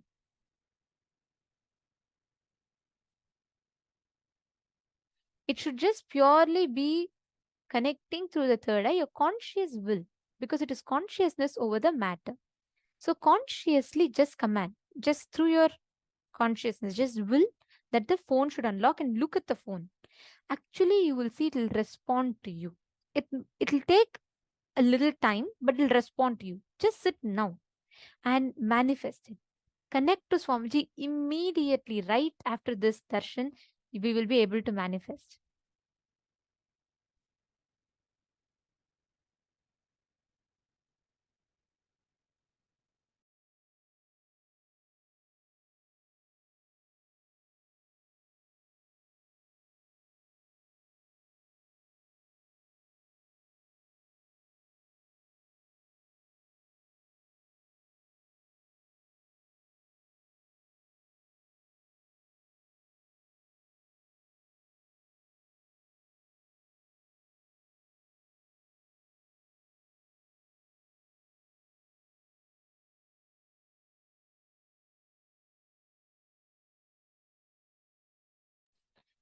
Now, start chanting the Mahavakya and manifest.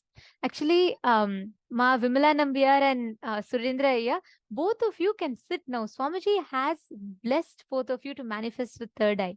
Just sit now. You will intensely start manifesting. Ma Atma Prema, and in particular, Swamiji had blessed Surendra Ayya and Ma Vimala Nambiyar. Just sit. You will be able to immediately manifest the power of third eye. Ayya. Just tie your eye band and both of you can sit with each other and you can show each other numbers, pictures, anything, and you can scan for each other. But Daniel, you're asking what device? It could be any device. It can be phone, it can be a tablet, it could be anything, Ma. Ma Tatiana, you're not going to be switching off the phone. You're only going to be unlocking the phone. Listen carefully. You're not going to be turning off the phone. You're only going to be unlocking the phone. Malita Sege, that's right. Device must be on, but it will not be unlocked. It should be locked. If you do not have a lock, please enable a lock, because this power is about unlocking your device without touching it.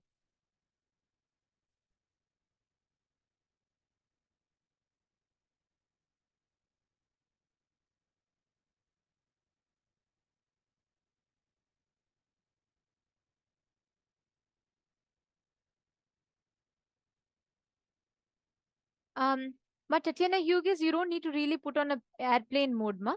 You can just unlock it. Make sure you can lock it.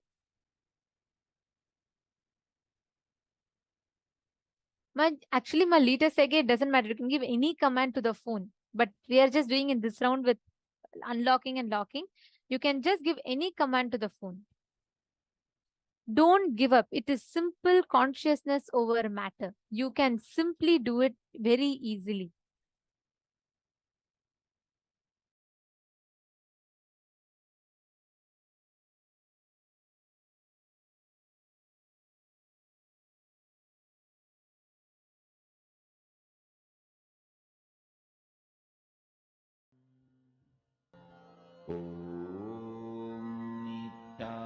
Nithyananda Paramashivoham. Om Nithyananda Paramashivoham. Om Nithyananda Paramashivoham. Om Nithyananda Paramashivoham.